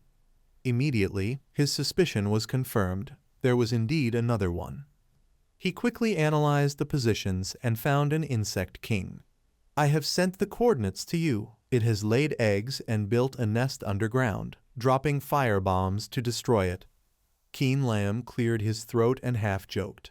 I thought you didn't need us anymore. He raised an eyebrow and honestly replied, Uncle, what are you saying? I'm not a superhuman. Of course, when I'm not strong enough, I have to rely on you. Chung Nuyen calmly explained with experience, on the battlefield of Qirong, individual heroism is meaningless. When faced with difficulty, seek help from the military or the nation. Hearing that, the man laughed admiringly. I like what Hien Min said. Another soldier felt guilty and reflected on himself. I almost looked down on him just because of that overtime pay issue. I was being narrow-minded. Keen Lamb then gave a firm command. Armored forces. A massive explosion soon followed. Cautious, Chung Nuyen stepped back and used his super sensory 5 times to check the terrain, finally locating all the Insect Kings. He observed carefully and concluded with certainty. If no alien forces enter, the spatial rift will close automatically after a period of time. The Qirong is now stabilized, and the remaining few bugs inside the Fuong realm will be handed over to the Academy for research. At that moment, Chung Nuyen picked up a strange object and asked curiously, Does anyone know what this is? Duck En-heen immediately answered, reporting, I know. He handed it over and softly said, Sorry, this is all I could find. The man trembled with gratitude. Thank you so much. My cousin's spirit in heaven will be comforted. Just then, a staff member urgently shouted, reporting to headquarters, the Qirong is disappearing. The next second, the gate also disappeared, followed by a joyful announcement that the distortion zone had vanished, successfully suppressed. They shouted in excitement, We did it. This time we are not like 12 years ago, no longer paying such a tragic price. This is a miracle in the history of humanity's fight against the distortion zone. The others praised endlessly, surrounding him. Hien Min, this time you are the great hero of the operation. History will forever remember your contribution. Hien Min, take a picture before you go. Chung Nuyen, exhausted, refused. No, I am allergic to flashlights. I am leaving. Goodbye. At the same time, the helicopter arrived to pick them up. Van Ka silently gazed at his weary face. This child is only 16, yet was sent to such a dangerous battlefield. He must be utterly exhausted. He smiled in gratitude, then flew the helicopter home. Thank you, hero who suppressed the distortion zone. Returning to the academy, Chung Nuyen lay leisurely on the bed, finally back to his school dorm cell. He had to sleep to recover the mental energy completely drained. He regretfully closed his eyes to rest. It was now 3 in the morning. The alarm was set for 5. This time I can sleep for 2 hours.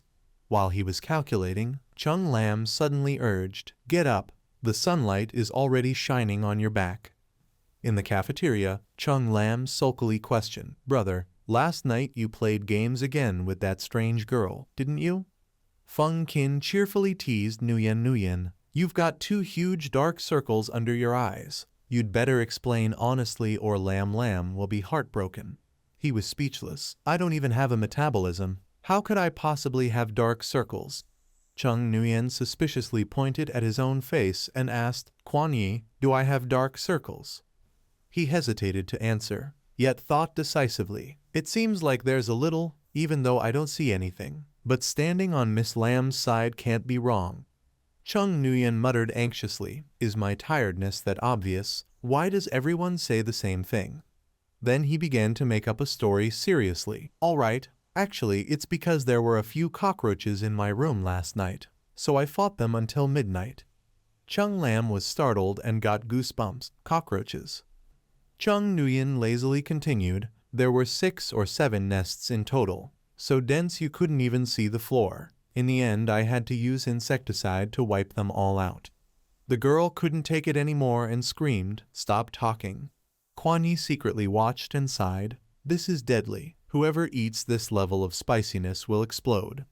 Just then, Ian Och cheerfully greeted, good morning, classmate Chung Nguyen. Good morning little sister Chung Lam. Quan Yi, you're here too.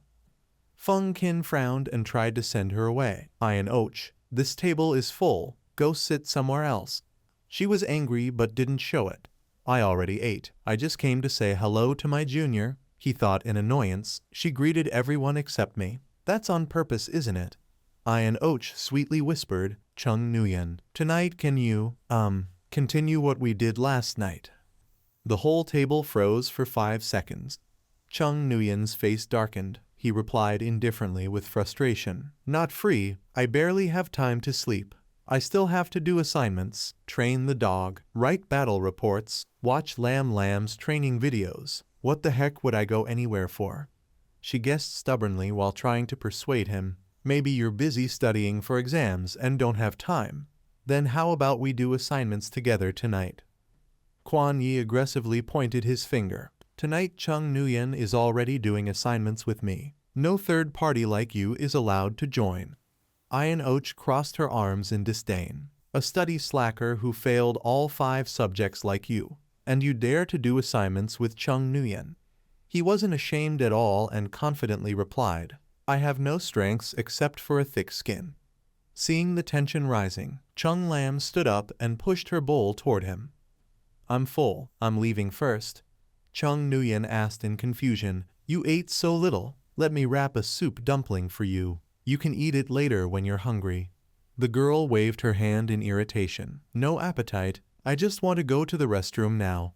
He reminded her with care, see you at the gate later, okay? And Chung Lam politely answered, got it. Feng Qin smugly watched him eat. Impressive. That deadly tofu pudding still ended up in your stomach after all. After finishing their meal, they left with their buns in hand. Seeing him looking dazed, Feng Qin worriedly suggested, you all right? Your face looks pale. How about I help you with recovery? Chung Nguyen replied weakly, sure. Feng Qin cast the recovery spell, reverting the target to their state from 24 hours ago.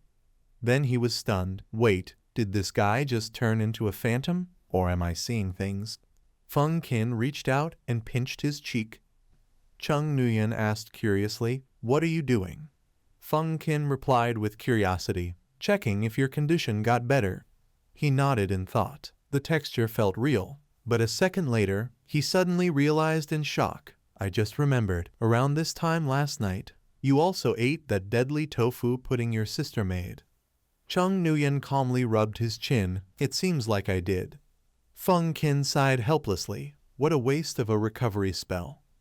Returning to the dormitory, Chung Nguyen asked curiously, isn't your recovery ability supposed to be a healing power? What does it have to do with what I ate last night? He raised an eyebrow and pressed further.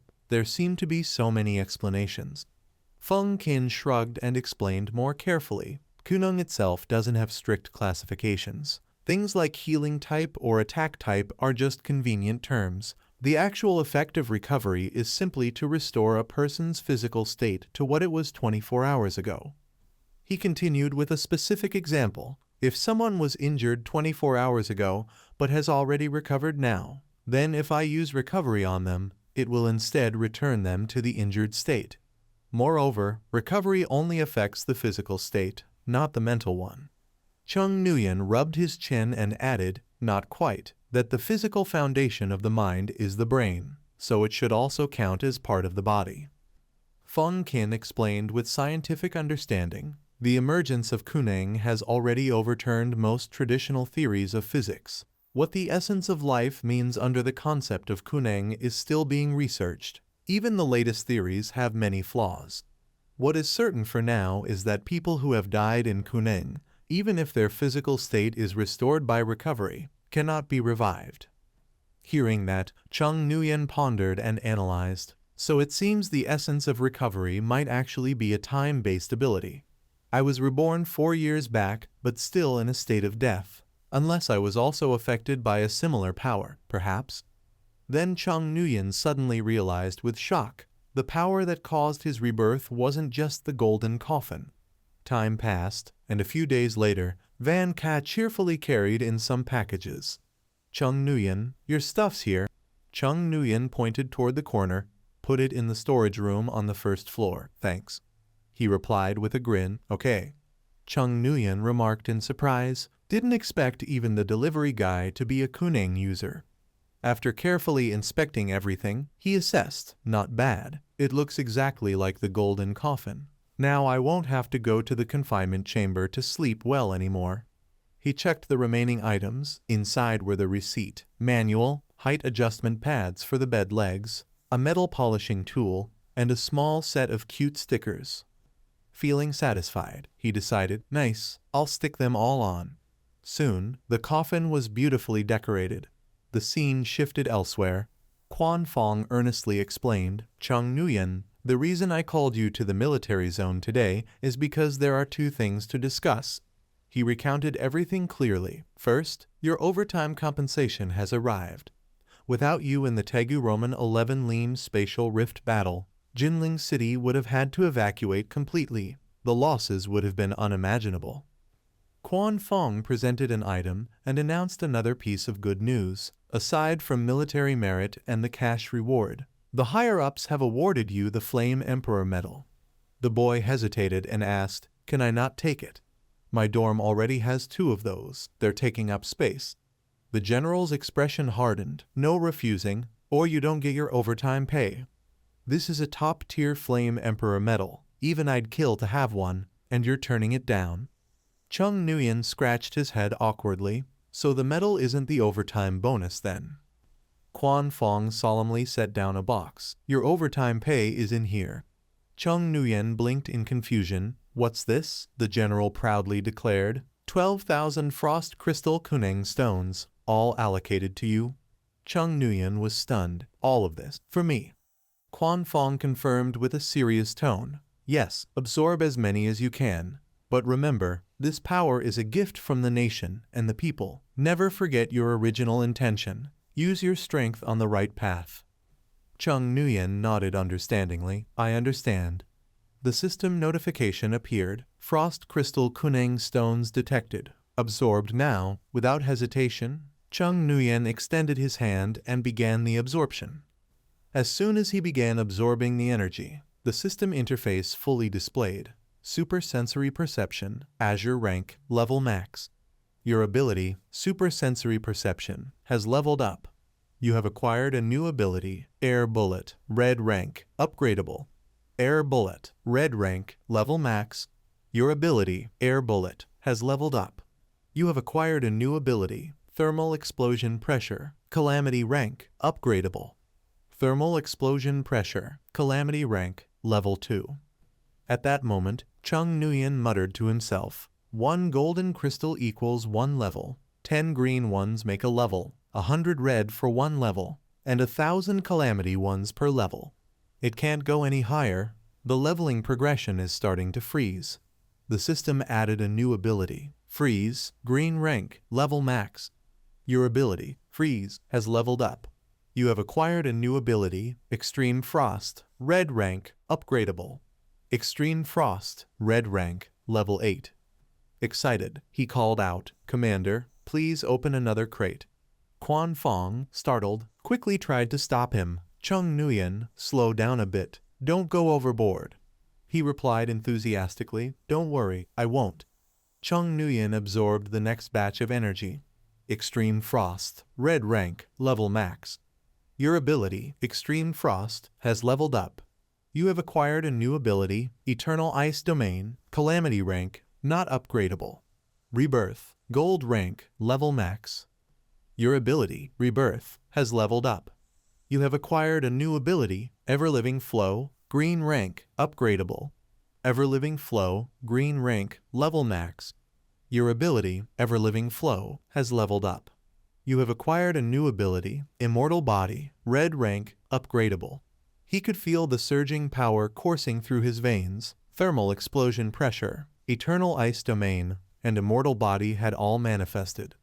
After reaching Calamity Level 2, Thermal Explosion Pressure seemed to be restrained by some unknown force, making further upgrades impossible. Eternal Ice Domain could not be leveled up, and only Immortal Body remained at Red rank. Overwhelmed with excitement, Chung Nuyen turned to the commander. Let's open one more crate. The man stared in disbelief, jaw-dropping. Kid, are you some kind of energy-devouring beast or what? After that, he continued his skill upgrade journey. Immortal Body, Red rank level max. Your ability, Immortal Body, has leveled up. You received a new ability, Life Dominion, Calamity rank, upgradable. Life Dominion, Green Calamity level 2. Life Dominion instantly grants Immortal Body and causes any target within a maximum range of 1,000 meters to immediately gain the Rebirth ability. After completing it, Chung Nuyen staggered and spoke. Commander, Quan Fong anxiously pressed. Are you all right? Do you need medical contact? A moment later, he calmly flipped his palm and answered, Now I am the healing system. I just gained a new ability that can make others receive the effect of rebirth. Quan Fong blankly did not understand what. He took out a knife. He decisively slashed his hand on the table, making Chung Nuyen turn pale. Such a rash act, truly ruthless. Quan Fong panted with curiosity, quickly letting me see. Seeing that, he demonstrated the skill, Life Dominion. After being healed, he was stunned and praised. Incredible. At this rate, it is equivalent to a high-level gold rebirth at level 9. What is this ability called? Are there usage limits? Chung Nuyen scratched his head and replied awkwardly, Life Dominion, no usage limits, only. He forced a smile, holding up 2 fingers as he thought privately. Using it consumes a lot of spiritual energy. Frequent use requires catch-up sleep, at least 2 days. With my time sensing it's better to report more. Quan Fong was overjoyed. Excellent, wonderful. Another strategic class healing system has emerged. This healing ability is even more broadly applicable than recovery. Humanity can finally grasp it. Chung Nuyen reminded me about the important matter. Commander, didn't you say there were 2 things when you called me here? What is the second thing? Quan Fong adjusted his tie and took on a serious demeanor. He confidently revealed the secret. The second thing is the plan to bait the mole inside the Hoa Nation military district has been completed. At the same time, on the other side, Nhu Thai was sipping a glass of red wine. She reported the situation in detail. Commander Quan Fong of Hoa Dong proposed allowing students to enter the domain to obtain Ku crystals. Nhu Thai sharply analyzed the scheme, using this as a means to conduct the selection for the university tournament team, clearly aiming to lure us into making a move against Chung Nuyen. Heen Le smiled cunningly. The fishing tactic of Quan Fong using such a strong bait. Do you think I wouldn't see through it? I deliberately agreed to his proposal. Opening the domain in Hoa Nation is nothing but turning his own plan against him. She sternly warned of the consequences. You sold information about Chung Nuyen to Dang Lian, which led to the ambush at the academy. The leader already knows, Dang Lian, from the Ku Energy User Alliance of Dang Thap Nation. He told me to remind you, do not forget the final limit of the Hoa Nation people. He replied indifferently and coldly, so what if he knows? Falling out is only a matter of time. Heen Le sat arrogantly on the chair with disdain. Ever since the abandoned son of the Fong family decided to surrender to the 9 luminaries, it was destined that he and I could never coexist. Nhu Thai suspiciously reconfirmed the information. Are you talking about the abandoned son of the Fong family? The one cured of cancer by absorbing the snow serpent Ku crystal. He nodded firmly. That's right. If it weren't for his younger brother finding the snow serpent's Ku crystal and curing him so quickly, I wouldn't have rushed to sell him to the Iron Armor Nation to prevent him from ruining my plan. Hien mused philosophically. The snow serpent Ku crystal, if fate truly exists, then it must be the butterfly flapping its wings at the crossroad of destiny. She eagerly inquired, still in the mood to talk about fate. It seems you've already thought of how to deal with Chung Nguyen.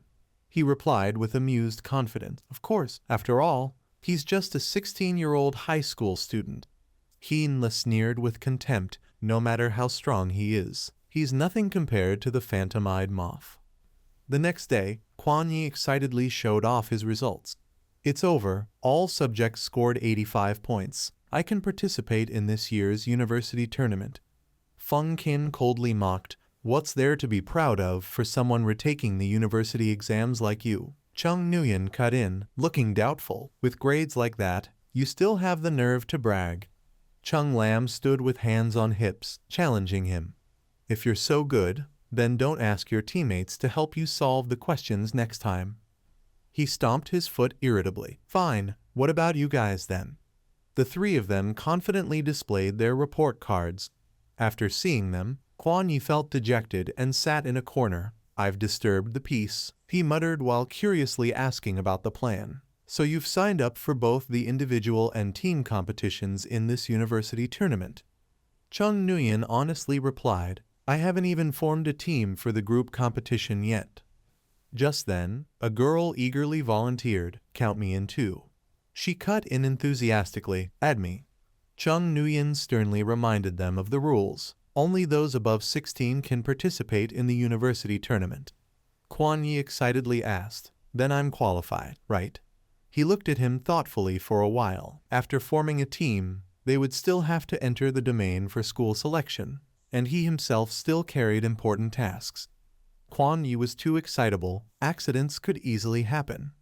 So, Chung Nguyen tactfully declined. Quan Yi, you should find another team. If you join mine, you won't have enough room to perform. Quan Yi held his head and whimpered, you're rejecting me, our team. Chung Nguyen turned away and instructed, besides, find 2 more people. Their abilities don't matter much, as long as they're calm and smart.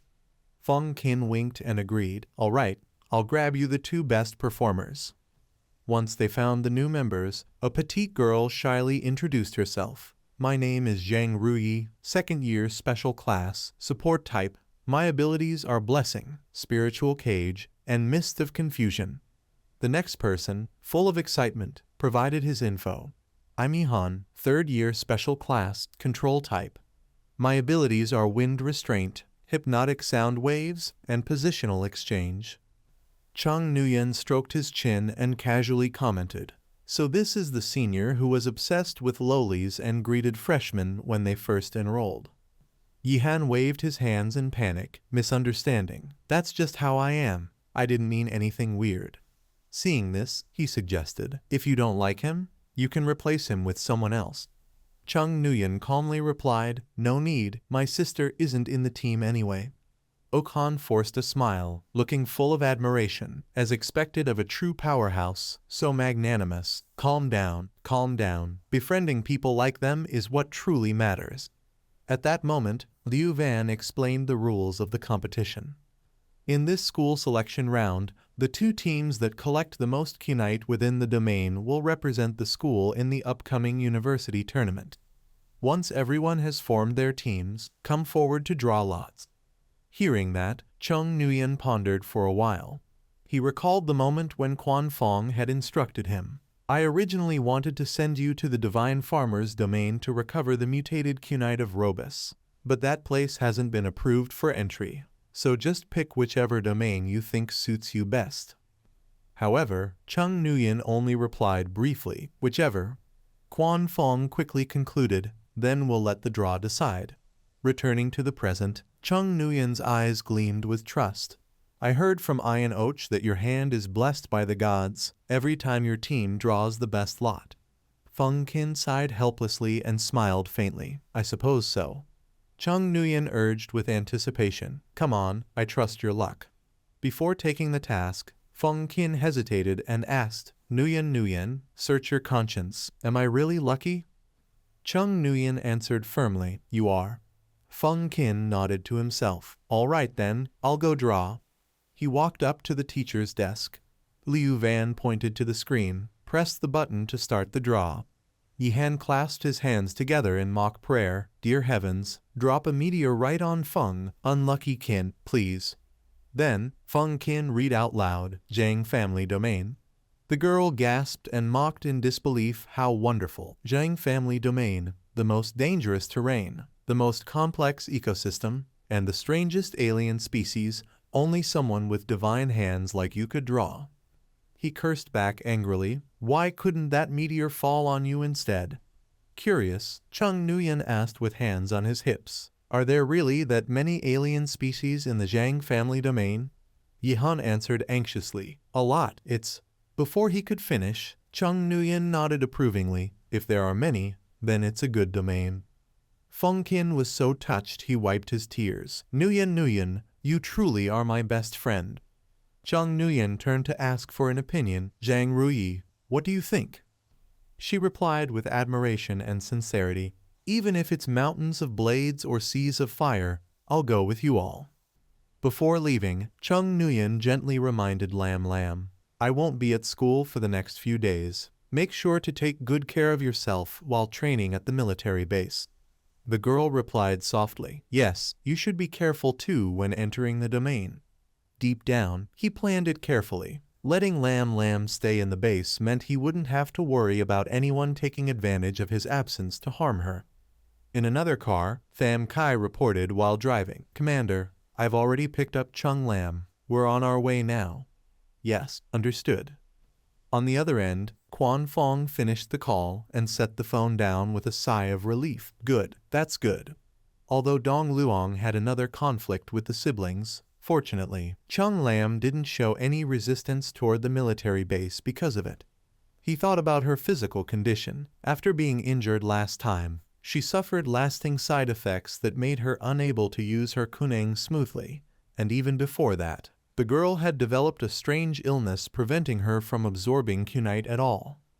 He recalled Feng Qin's diagnosis. I've already examined her, but the specific situation involves classified information from the research institute. I can't disclose it. Her inability to use kunang properly is a psychological issue. It will heal naturally with time. Quan Fong sighed with regret but tried to stay positive. Never mind.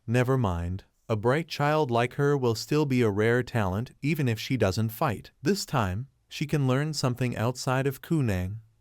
Meanwhile, on the plane, inside, Chung Nuyen and Feng Qin were dozing off.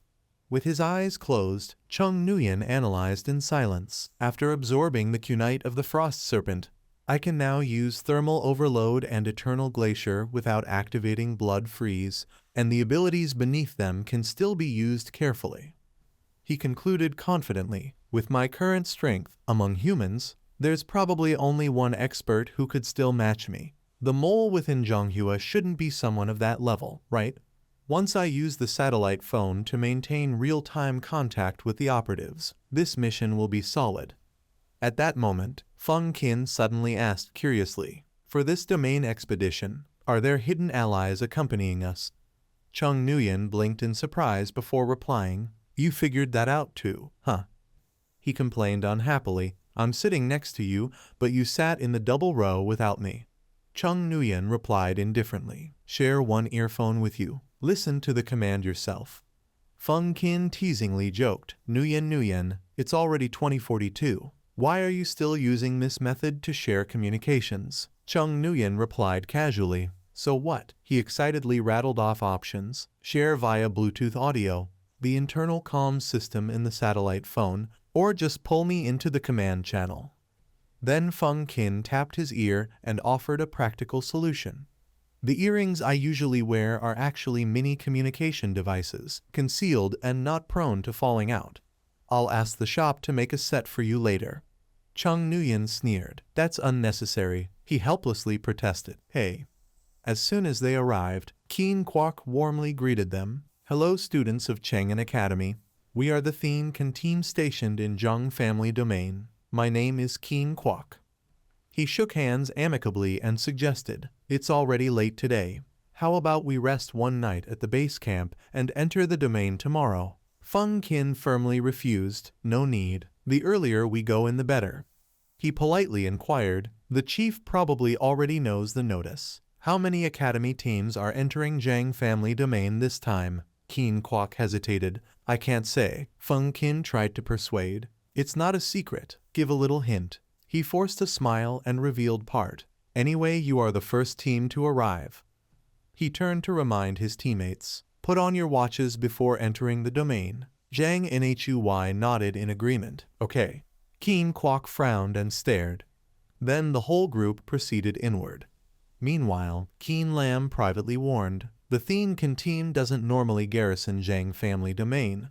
They were suddenly assigned here last night. The staff compared voices, and it's that person. Feng Qin quietly confirmed, I just used rejuvenation on him, certainly not mentally controlled. Keen Lam nodded and ordered, good, we will monitor first, act as if nothing is happening.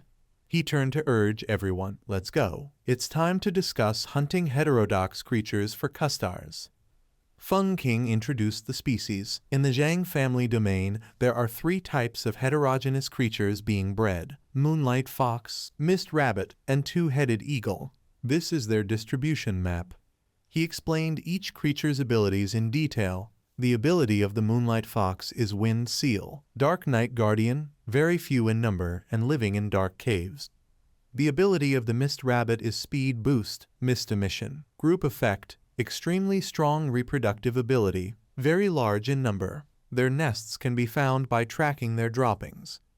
The ability of the 2-headed eagle is dual focus, wall phase, eagle eye, iron claw, living in caves at high altitudes and feeding on mist rabbits.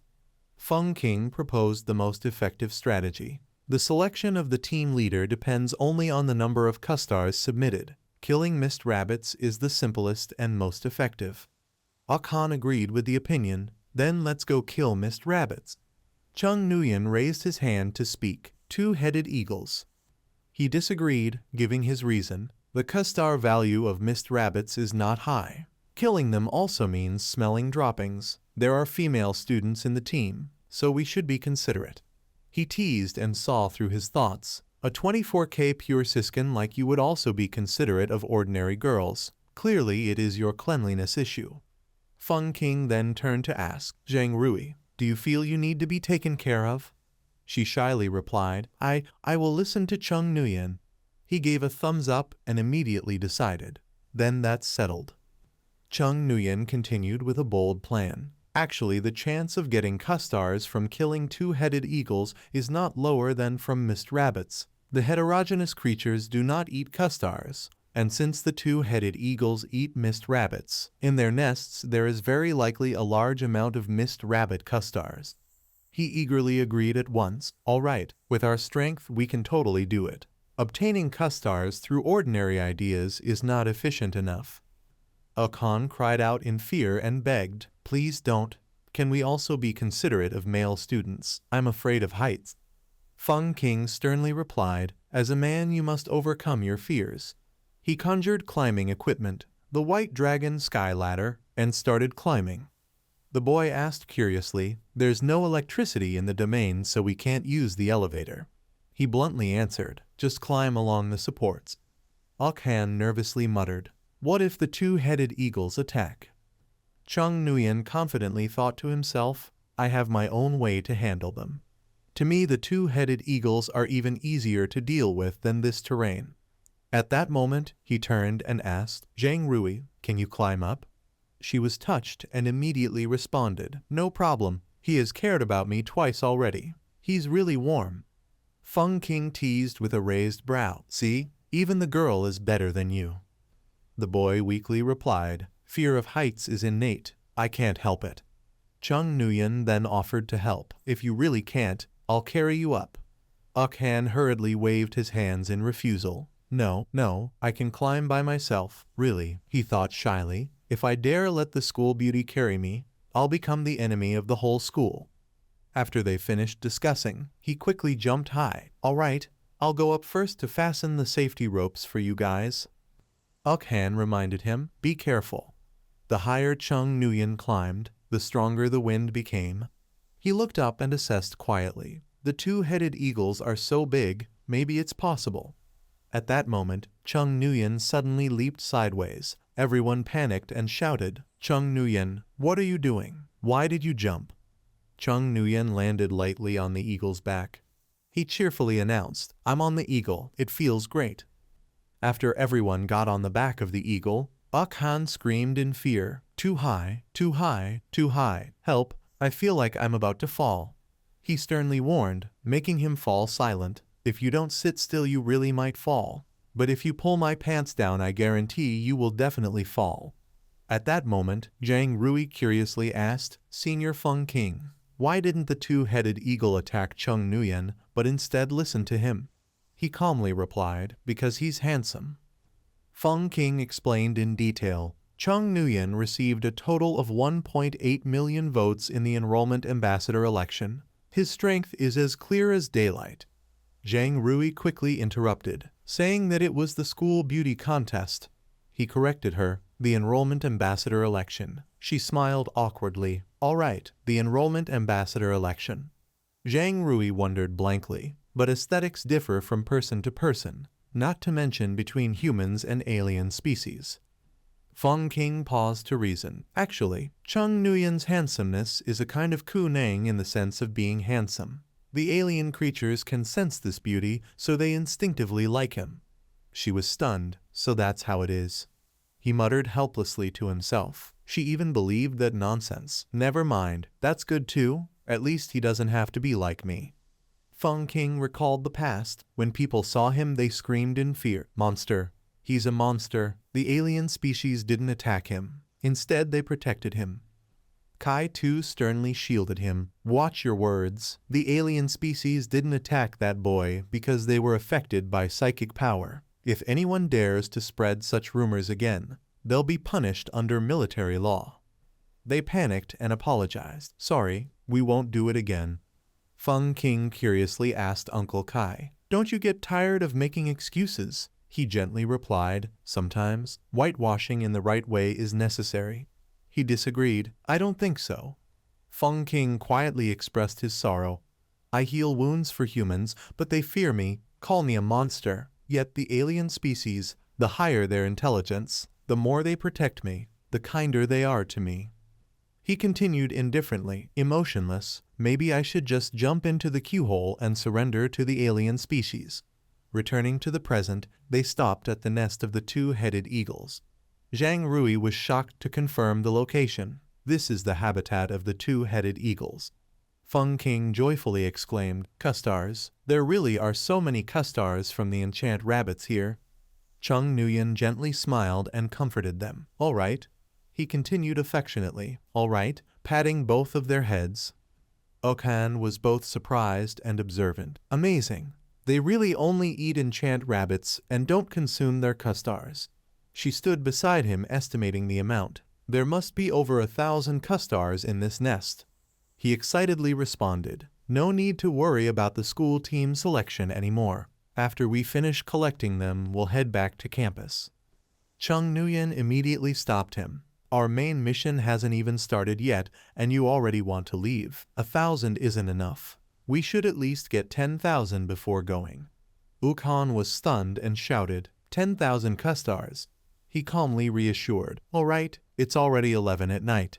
Let's get some sleep. Whether it's 1,000 or 10,000, we'll think about it tomorrow morning. Zhang Rui suddenly realized and remembered. That's right, there's no night in this realm. We almost got our time messed up. Chung Nuyen reported the situation. The Eagle King has already given up its nest for us to sleep in. You all go rest. Feng King and I will take the night watch.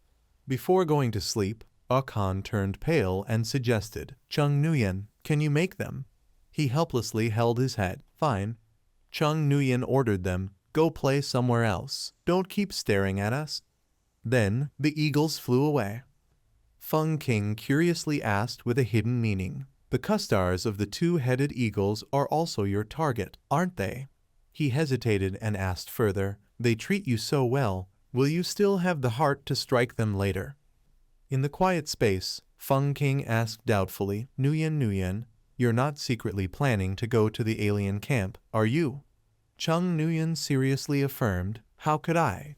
He clearly explained his reasoning. Those two-headed eagles submitted to me because I used the semi-charm ability on them.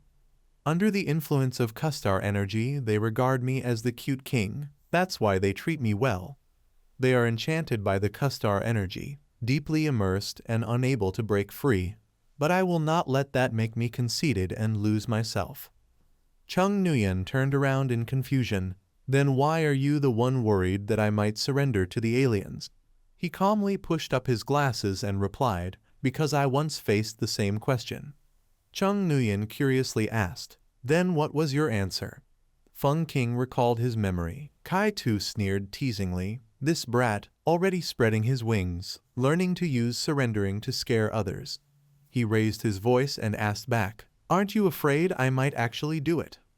The man laughed disdainfully. The aliens can't even afford a single pineapple-filled candy. Do you think they could ever make you surrender?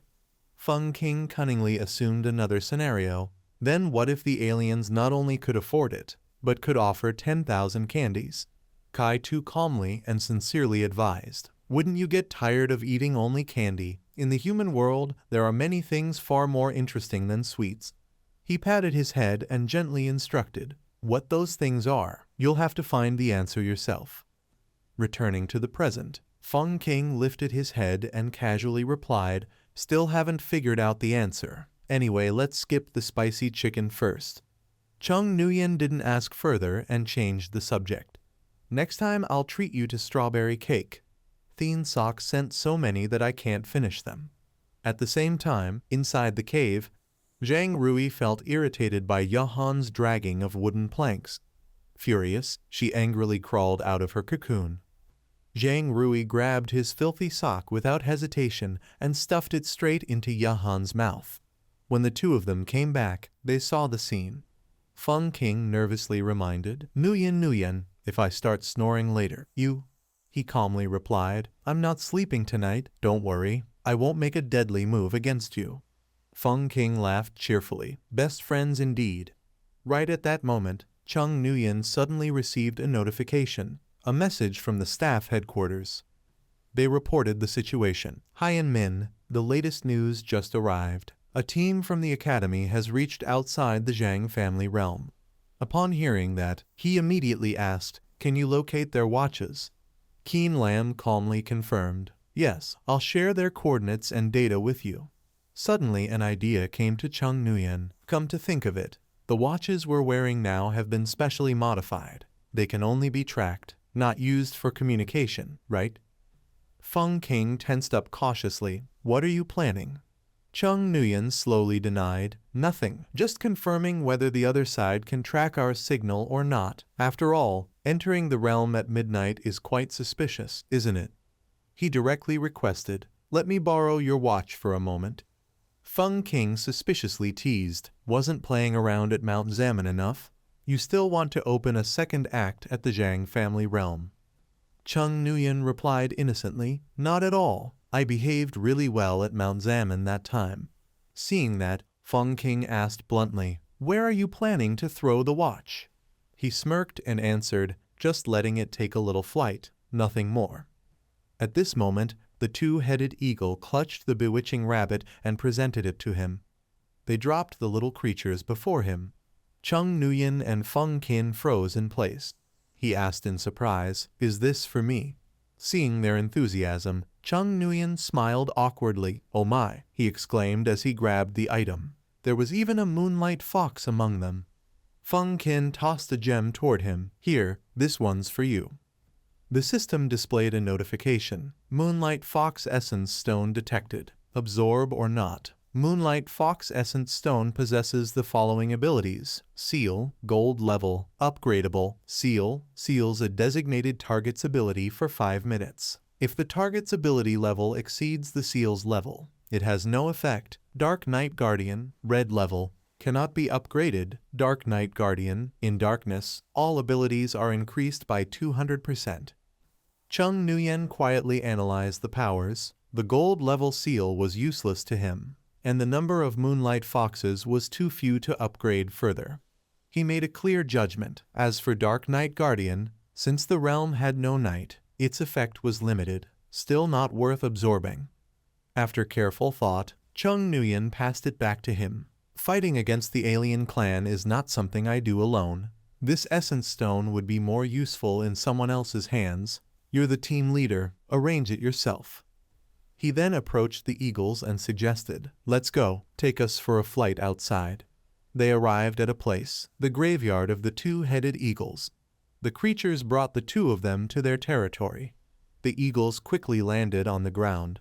Chung Nuyen was stunned and exclaimed, "You brought me here because you thought I wanted essence stones, so you led me to your graveyard."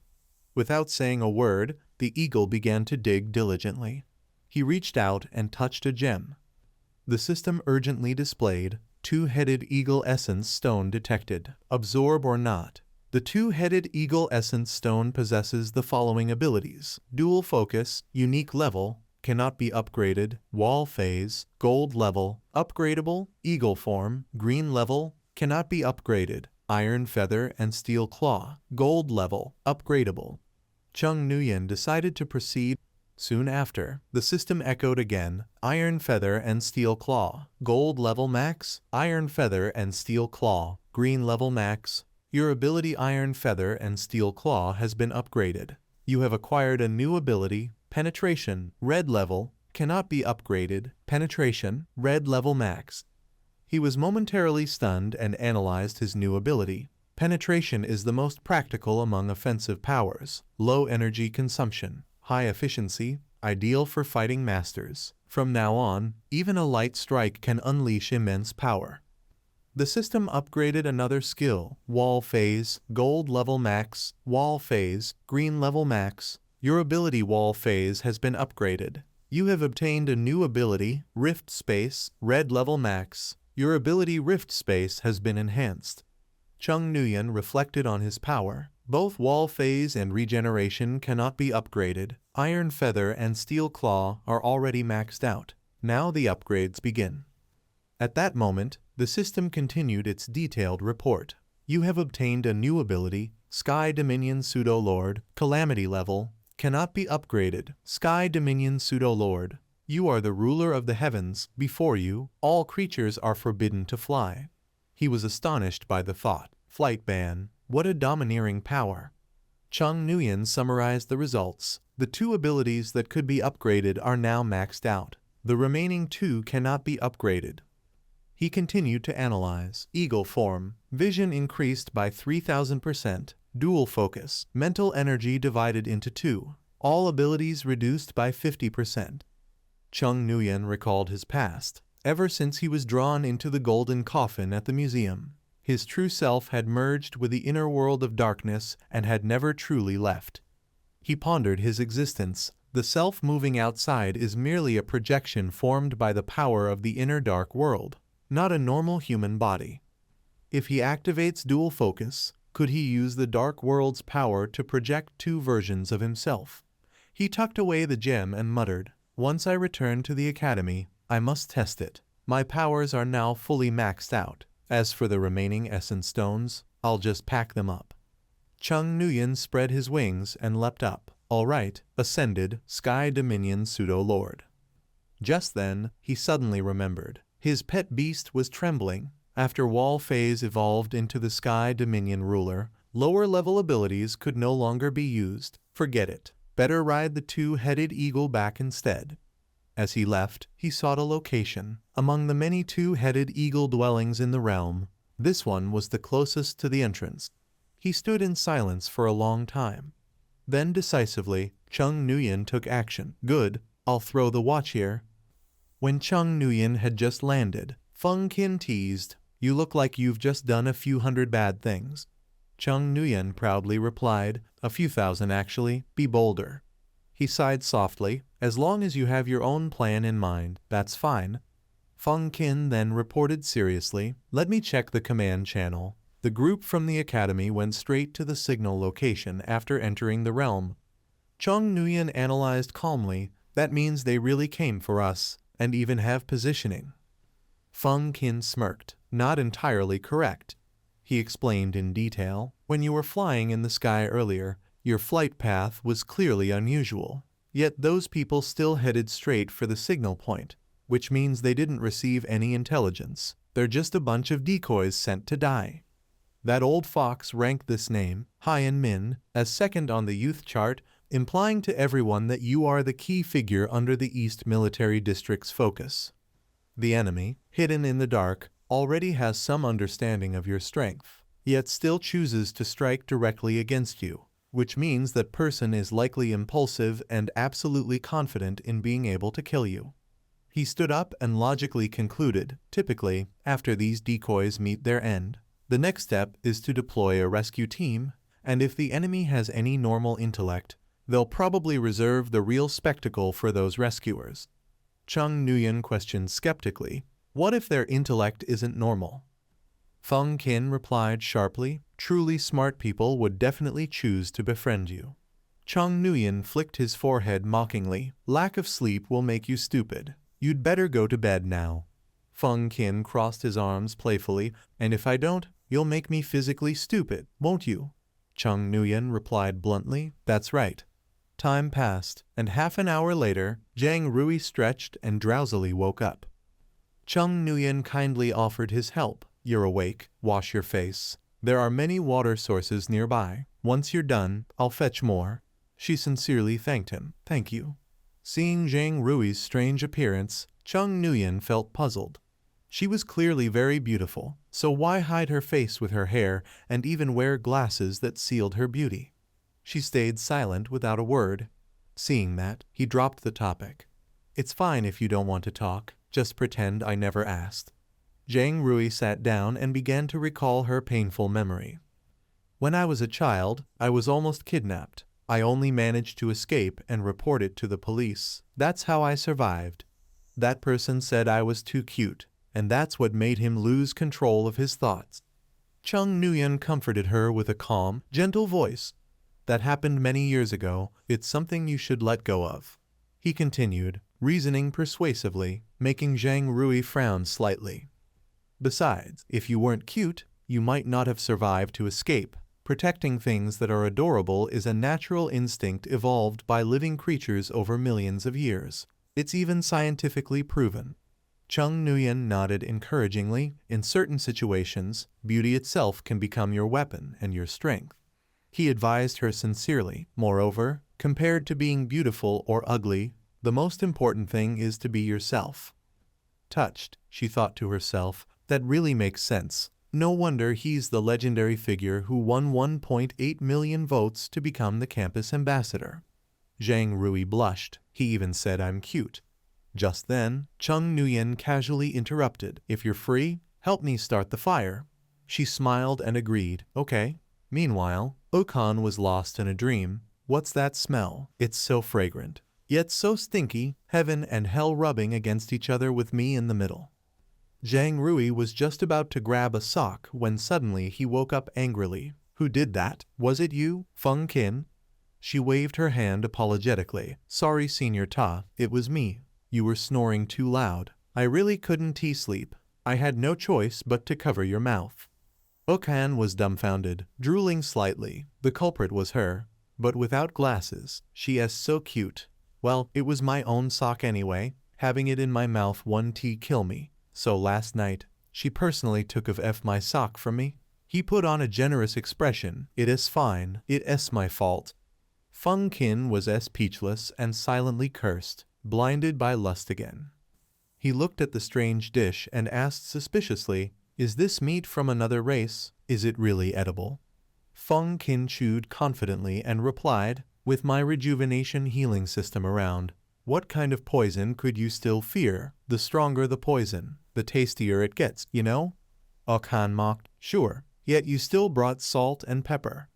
After finishing the grilling, Chung Nguyen handed it over to him. This skewer is done, take it.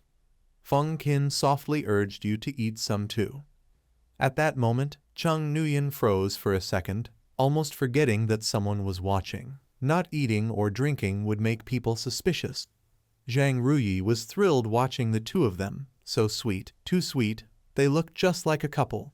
She hummed while eating, using other races as mounts, picking up free zoo crystals, and even getting to eat meat. Following Chung Nguyen was indeed the right choice.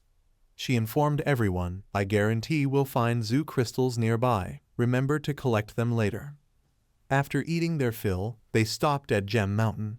Han exclaimed in shock, oh my god, this is way too extravagant. Zhang Ruyi estimated the amount. Yesterday I thought there were only a few thousand pieces at most, but now it looks like there are at least tens of thousands. Han excitedly suggested, pack them, get the sleeping bags to wrap them up. Han quickly activated his wind ability, sealing. She was speechless at that. You used your wind ability just to pack faster. He aggressively stuffed them into the backpack. This time we can not only top the tournament selection, but also set a new record for collecting zoo crystals. At that moment, Feng Qin picked up one of the stones and stared at it in deep thought. Chung Nguyen noticed something strange and curiously asked, what's wrong? Is there a problem? He shook his head and replied, no. Feng Qin expressed his feelings, it's just that the zoo crystals offered by the other races all shimmer and glow. They look like fruit candies. Zhang Ruyi chimed in curiously, zoo crystals probably. He denied that, not necessarily, the market price of a rabbit-mite zoo crystal is in the 5-digit range. A single one is worth 10,000 pieces of candy.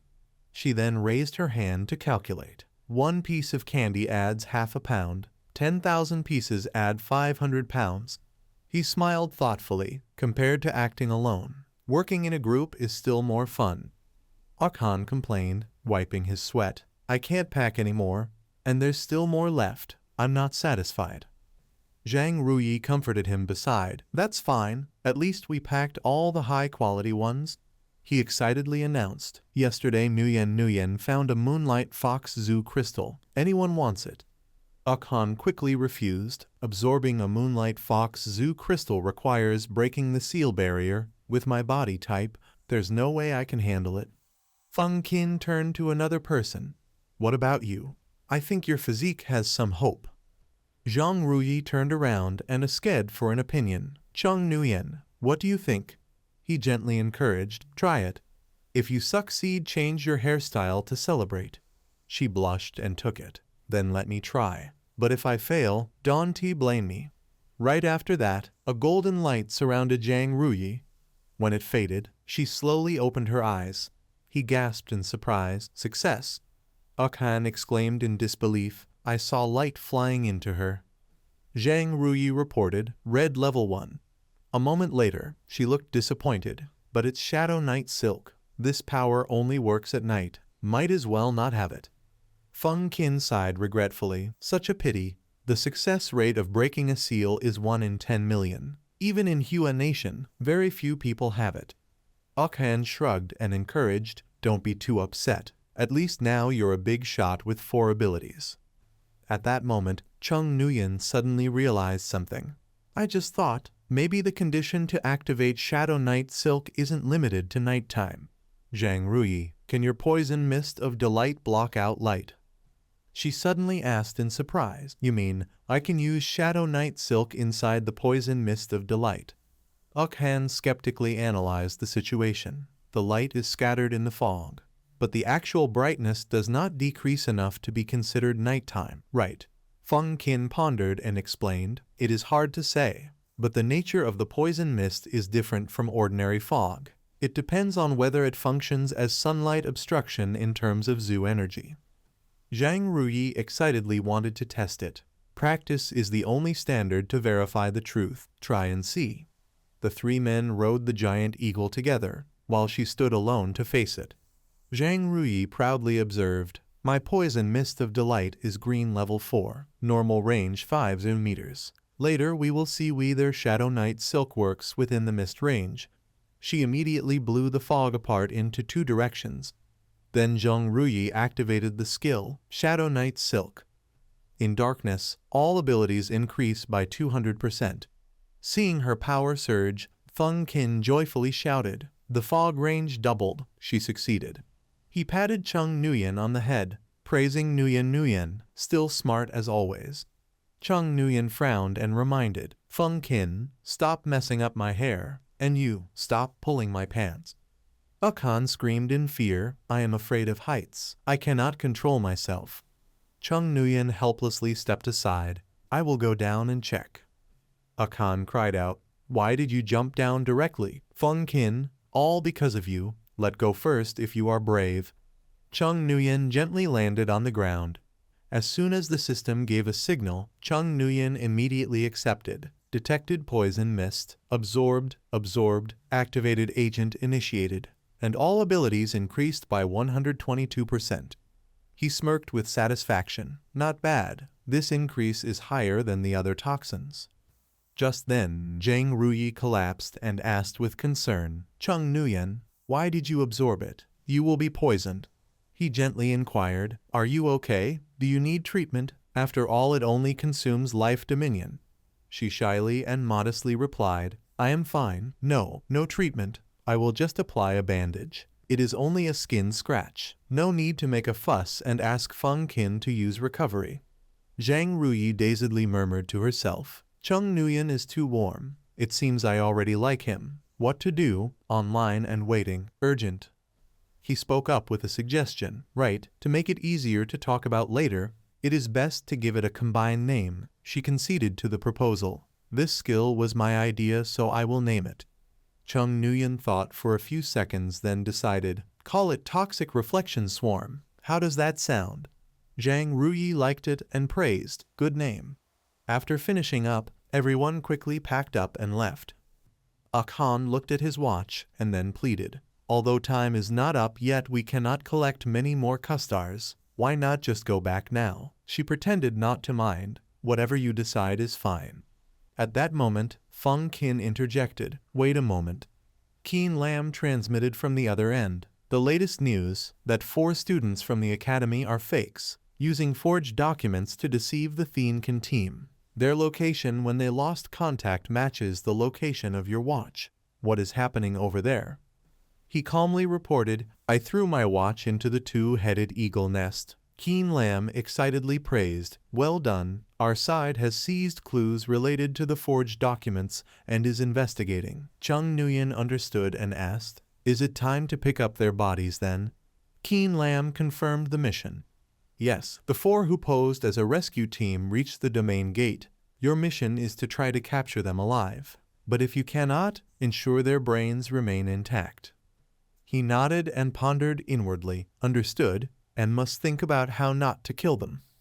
Chung Nuyen turned to instruct, Zhang Ruyi, Yihan, you 2 ride the 2-headed eagle and take a tour around the domain. Feng Qin and I have some things to handle. Her eyes glittered with excitement. Zhang Ruyi eagerly agreed, no problem. Do your work with peace of mind. I will cure Senior Ta of his fear of heights. He nodded and waved at them. All right, I will come find you when we are done. Forming a team with smart people really reduces worry. Say it and it is understood. Then the 2 of them flew off on the eagle. Zhang Ruyi asked excitedly, where are we going now? He yelled in panic, I am going to die. I am about to fall. Zhang Ruyi calmly reassured him, calm down, Senior. Otherwise we will not even wait for them to finish. Yihan looked pale and worried. I was scared to death already. Chung Nuyen's power is so strong. It should only take a few minutes. She cleared her throat and cheerfully replied. The stronger the ability, the longer it takes. Zhang Ruyi blushed bashfully. Then he suddenly realized and asked, I heard girls love shipping couples. You are not also into that, right? So who do you think is the Yuk? She replied without hesitation. Of course Chung Nuyen, Yihan objected. Clearly Chung Nuyen is stronger. Feng Qin is the little wife. Zhang Ruyi made a ridiculous reason. I love him, so let him be the Yuk. At that moment the atmosphere fell silent. She realized something and turned back. Wait, Senior Ta. He worried and feared inwardly. Oh no, she has discovered my secret. She will not kill me and dump me down there, will she? Yihan hastily grabbed her hand, then shyly confessed, which made the mood fall silent again. Actually, I am also a fellow otaku. At the same time, Chung Nuyen and Feng Qin were discussing plans. The enemy has entered the domain. We just need to go there and intercept them. Zhang Ruyi and Yihan are flying above, so even if they are being watched, nothing will happen to them. Staff Lu instructed me to capture him alive. If I hit too hard later, heal the enemy afterwards. Feng Qin accepted the task. Fine, I will use life resonance to skewer them. As long as one person survives, everyone else can survive. He reminded once more, if I see a chance to kill someone, do not rush. Just ensure the brain remains intact. He listened and nodded in understanding. Intact brain, I see. Fa Dich wants to use mind projection.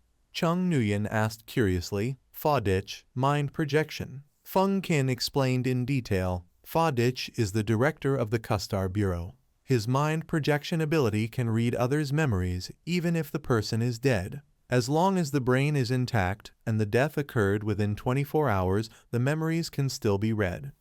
He nodded in agreement. So that is it. Enough talk. Once we find the person, I will act directly. Chung Nguyen activated his ability with his extraordinary eyes, super sense, eagle eye. Meanwhile, Don Dungus group walked and observed. The trajectories of the two signals seemed to be flying, perhaps a lure. Lao Kai shrugged and explained the situation. The wall phase cannot be maintained that long. They have probably tied the watches to the two-headed eagle. Saho alarmed in surprise. Our movement has been detected by them. Ma Kan sighed in frustration. The enemy is strong and prepared. We will gain nothing. We should give up. Although a bounty of 20 million Dang Fap Dao reward is great, you still need to be alive to claim it. Don Dung bluntly criticized. Do not be such a coward. Aren't you waiting to use this money to treat your daughter's lung cancer? Ma Kan protested. I am not in a hurry.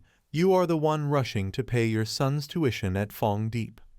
Then Lao Kali cut in sternly. Enough. If the operation fails, you will have to pay compensation. Can you afford that?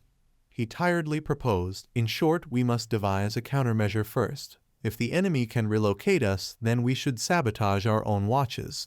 Just then Saho exclaimed in surprise. Why is there a two-headed eagle above our heads? He calmly offered a solution. No problem. We just need to fake our deaths. Suddenly thousands of arrows rained down from the sky. Don Dung warned in alarm. Bad, it is an ambush. Chung Nguyen gently raised his hand. He said grimly, my head, air bullets, penetration, and it's only worth 20 million Dang Fap Dao. Chung Nguyen pointed at those guys and fired air bullets, the ability below the level of thermal violence being air bullets, which was quite useful when combined with penetration. Feng Qin was a little surprised to see it, thinking that when he didn't know, maybe he had received a new ability again. The four others who were shot screamed in fear and ran quickly, since the enemy had a penetrating ability and could not be resisted. Duan Dung, act quickly and strike back, too far to reach, heal while retreating.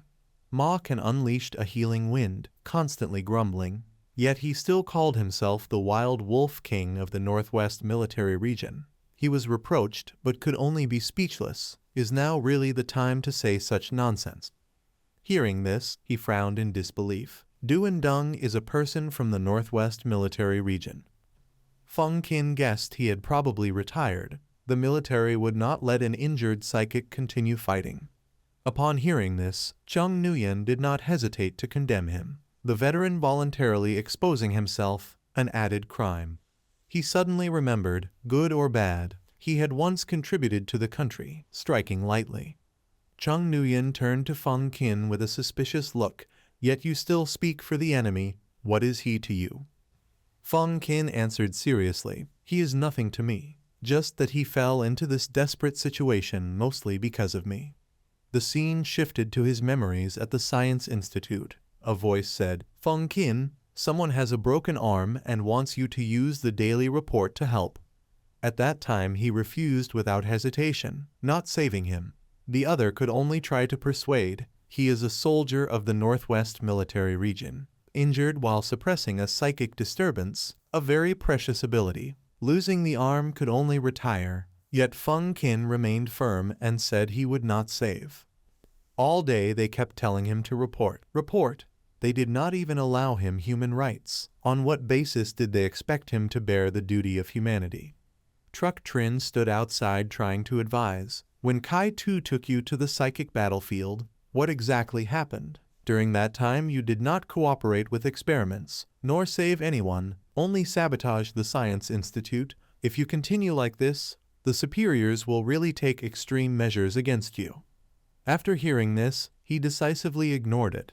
It's fine, I'm going to sleep, don't bother me. Time slowly passed, and the sky outside showed glimpses of blue. Feng Qin finally began to stir. He squinted at the pile of candy nearby, wanting again to take the candy to bribe himself. Feng Qin seemed to be thinking about something as he looked at the handcuffs on his wrists. With just a little strength, he successfully broke the handcuffs. The scene shifted to a board labeled laboratory. Feng Qin entered and asked Mother, "Where was the person with the broken arm yesterday?" And she replied without any emotion, "The daily report period has passed." So he returned. He frowned in suspicion, wondering about the candy in the room. Truck Trin, without looking at Feng Qin, answered evenly, "The Commander Yang of the Northwest Military Region bought it, saying he wanted to be friends with you." He bluntly did not give any chance, could not save the person, and retreated. She did not hide the answer to that question either. He could not save the person, so he bought candy. After the conversation, Feng Qin fell silent and turned back. He crawled through the bars he had bent until deformed.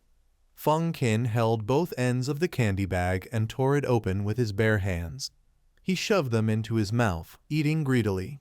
He continued like this until all 4 packs were gone. He then proposed to Truck Trin, "Mother, that I want to go outside the Science Institute to use human vision to see the human world." Returning to the present, after hearing this, Chung Nguyen calmly reminded me, "The pitiable person surely has things to be blamed for. Today he cannot accept your remorse." Feng Qin continued on his behalf, the second half of that sentence being, "The person to be blamed surely has their own suffering." Chung Nguyen turned serious and affirmed, "I do not know and do not want to know what suffering these people have. I only know, now we are the victims and they are the perpetrators." Chung Nguyen grabbed Feng Qin's wrist and pulled him off the 2-headed eagle, and when they were close enough, activated life resonance. Both of them used the life resonance to safely land on the ground. Ma Kin's group ahead was still desperately running away. While running normally, he suddenly collapsed to the ground, causing the others to panic. What happened? Why did Ma Kin die already? Lao Kai turned pale and guessed, could it be the anger corpse from legend? This information made the remaining 2 tremble in fear. Saho was startled and realized that it was the national treasure level ability of the Deng Tower Nation. How could a high school student from Hua Nation have an anger corpse? Du and Dung behind hurriedly urged, "No matter what the ability is, just run." Chung Nguyen was also surprised by this remark. What is an anger corpse, and why did he feel like he had just briefly come back to life? But soon he realized, surely this guy didn't link me with the enemy. His companion beside him was already sweating and pretending to be cool. Oh no, just now in a daze I linked to the wrong person. Chung Nguyen then slightly curled his lips and asked, "Feng Qin, is the person who fell to the ground still alive? To be honest." "Almost dead," he immediately praised. "Very good." Chung Nguyen then used the Dominator to grab Feng Qin by the pants and fly up, so he could use the previous move against the 3 of them. But being grabbed by the pants made him furious. Don't grab the pants, grab the person. Hearing this, he immediately used life resonance again to grab Feng Qin by both hands and feet, flipping him upside down. "Is this okay?" he replied satisfied. "Fine, fine, fine." Feng Qin quickly activated a link, causing the remaining 3 to nearly be obliterated. After the rest collapsed, he and Chung Nguyen just managed to catch up. It was over. The enemy was half dead and half alive. Feng Qin suddenly asked, "Your life force that's different from others, did you really not intend to avoid me?" These words made Chung Nguyen become alert. "Whether I live or die, how could you tell?" Feng Qin smiled mysteriously, lowering his glasses, glanced over but said nothing, and added, "Don't ask me to use this move in front of others in the future." He then crossed his arms and lectured, "The move clearly should be used. casually using life resonance to link with a corpse. That's true killing intent. But Chung Nguyen simply waved his hand. Normal life resonance can only link oneself with others. My situation is special. It's a matter of Science Institute secrecy. Hearing this, Chung Nguyen could only feel resigned. I see. The two of them continued chatting, and indeed, didn't he say the enemy was preparing to counter my ultimate move? Yet these people were clearly not qualified. You are just unreasonably strong. But then he noticed a bug appearing on Saoho's head. Finally, Chung Nguyen also noticed how a bug got on this guy's face. He decisively used his spear to stab through it. Chung Nguyen casually poked at the bug's corpse, unaware that another one was right behind. This bug emerged from inside his brain.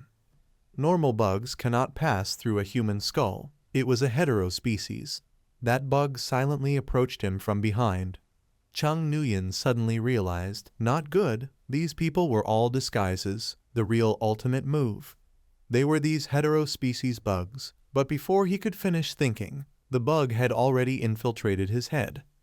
The bug that had entered Chung Nguyen's head made him so excited he trembled. But the more it moved inside, the more it sensed something was wrong.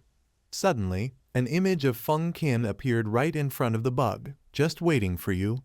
Because of this, it exploded, and a flood of Duandong's memories spilled out along with it. These were his memories. According to what Chung Nguyen saw, after breaking his arm, he went to the Science Institute but could not be treated, retired from the front lines, and transferred to a civilian post. He refused the multifunctional position offered by the military region and chose compensation instead, buying a luxurious villa for his wife and children in Fenghai Nation, but could not emigrate abroad due to his identity. His son gambled and accumulated massive debts, stole from the military fund, and lost his job. He received a commission from Deng Tower Nation on the dark web, got the deposit and fake documents, and assembled a team to enter the Zhang family territory in the human realm.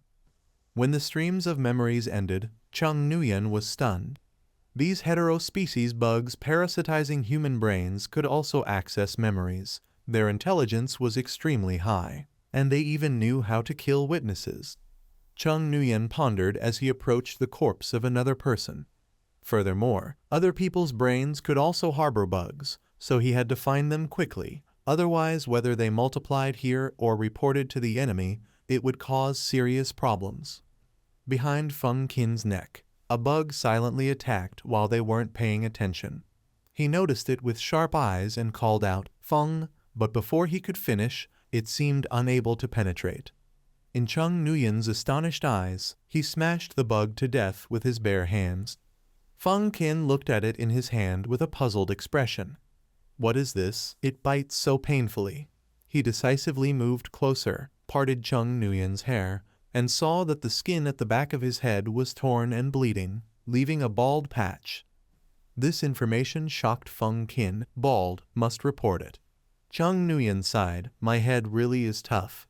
Feng Qin proudly replied, "Of course, the head of a smart person is always hard." Once that was done, he turned to assign tasks to both of them. Chung Nguyen took photos of the bugs and sent them to the staff. "I will catch another one." Feng Qin happily accepted the order. "Understood."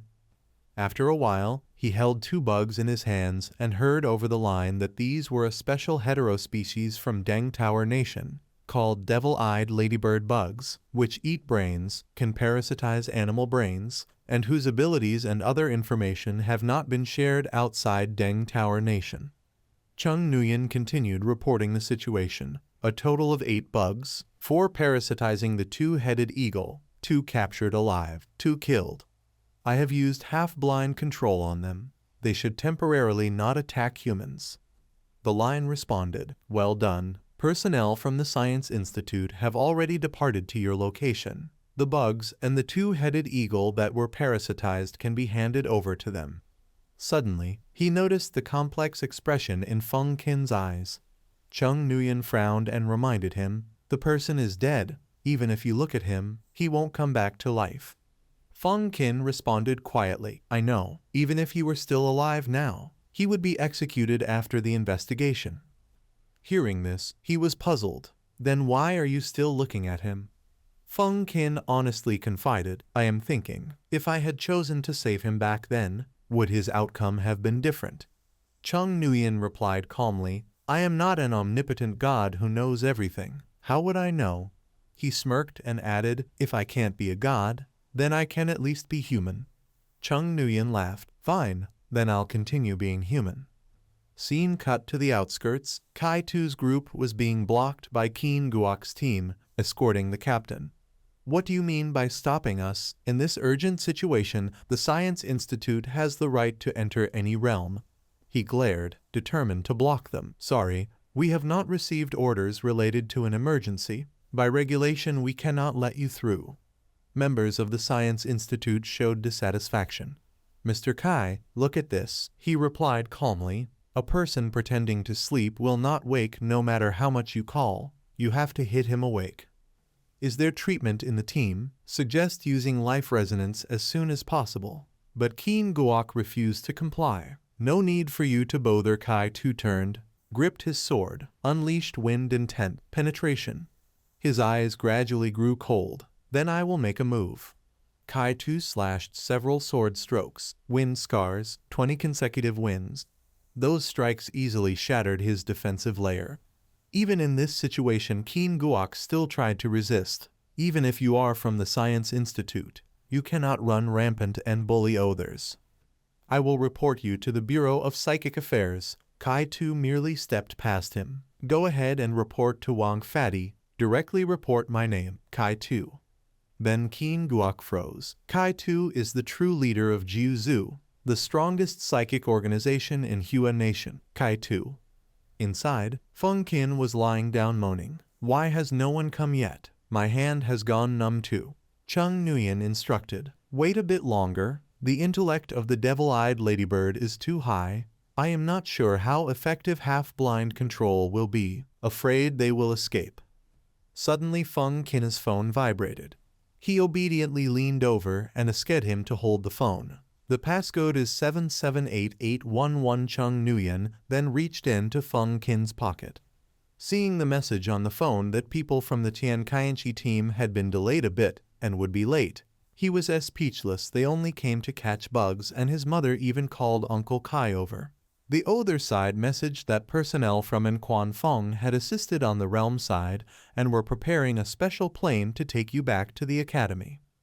Uncle has entered the realm. Are you still at the original coordinates? Feng Qin was chilling when he remembered. No. Last time Uncle Kai let Ngame Thak probe Nuyen, then called me back to Upper Capital to ask questions here and there. Clearly he wanted to take the opportunity to dig people out. Thinking that he gritted his teeth and asked him to Feng Qin sighed and decided, entering Jiu Zhu and running around all day is exhausting. Wearing oneself out does not end well. Later I absolutely must not let Nuyen fall into his hands. A jar holding several mutant insects appeared and was quickly transferred and handed over. He did not waste the opportunity and stepped forward to introduce himself. Hello classmate Chung Nuyen. My name is Kai Tu. I am, he smirked and decisively interrupted, an old friend of my mother. Normally I call him Uncle Kai. He followed suit and shook his hand to greet him. Hello Uncle Kai. Kai Tu could not help feeling speechless inside. I thought later we would be colleagues and call each other brother and brother first. As a result, the unlucky child Feng Qin snatched away the chance to elevate his status, but outwardly he still acted friendly. I heard a proud young man was born near East Hua. I always want to find time to have a drink with you. He did not give Kai Tu that chance and cut in. Nuyen is underage and cannot drink. He could only helplessly excuse. Drinking fruit juice is the same. Feng Qin smiled and continued, alcohol causes cancer. You should drink less. Then he brusquely chased Kai Tu away. Fine. Took the bugs and went back to your shabby institute to roast sweet potatoes.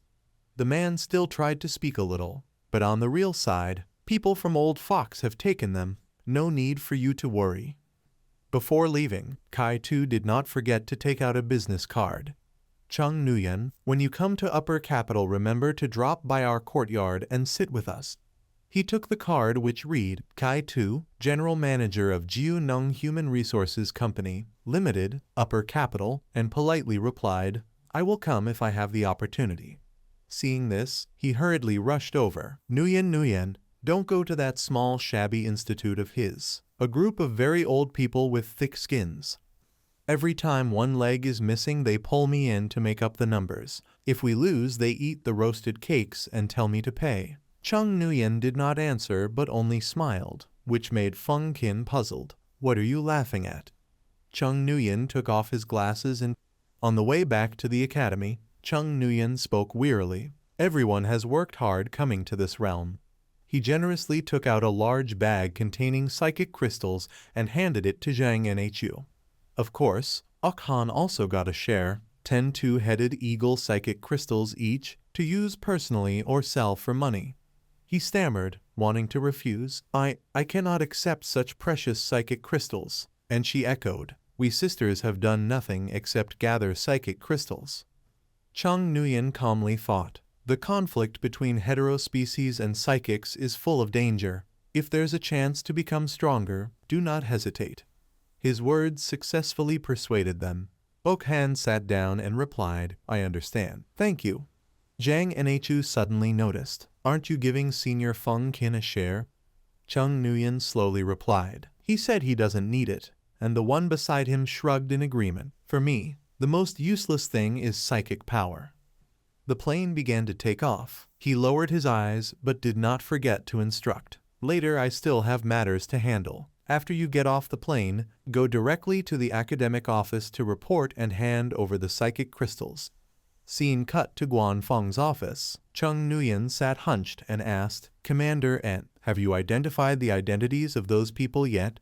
He handed over a report. Wang Fadi just used illusory scans to check 6 of the bugs, from which a lot of information was obtained. He took it and exclaimed, it seems it is indeed possible to read the memories of the bugs. Guan Feng continued, although possible, it is quite fragmented, not as effective as reading the memories of living people. Among the 8 people who entered the realm, one was a sleeper agent secretly planted in Hua Nation by Deng Lion for many years, and was also the organizer of this operation. Chung Nguyen asked in confusion, Deng Lion. He quickly explained the situation. The Psychic Alliance Deng Tower, one of 10 non-government psychic organizations, completely independent of the Deng Tower government. This sleeper agent is Hua Kaio from Deng Tower Nation, who once participated in the Flame Giant Project experiments of Deng Tower Nation. After reviewing his memories, they confirmed the entire sequence of events.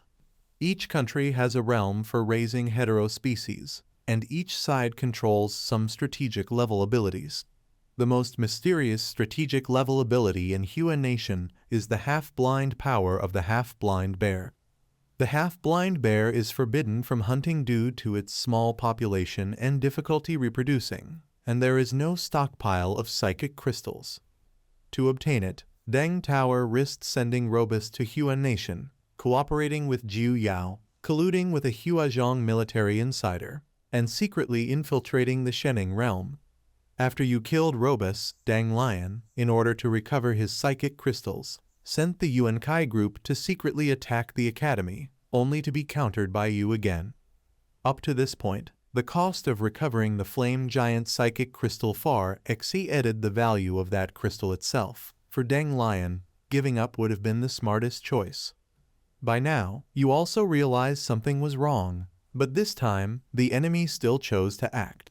Guan Feng confirmed that the crux of the matter lies here. He believed that in this sneaky operation into the Zhang family realm, although all clues point to Deng Lion, he thought they were only accomplices. The real mastermind behind it is a Huazhong insider.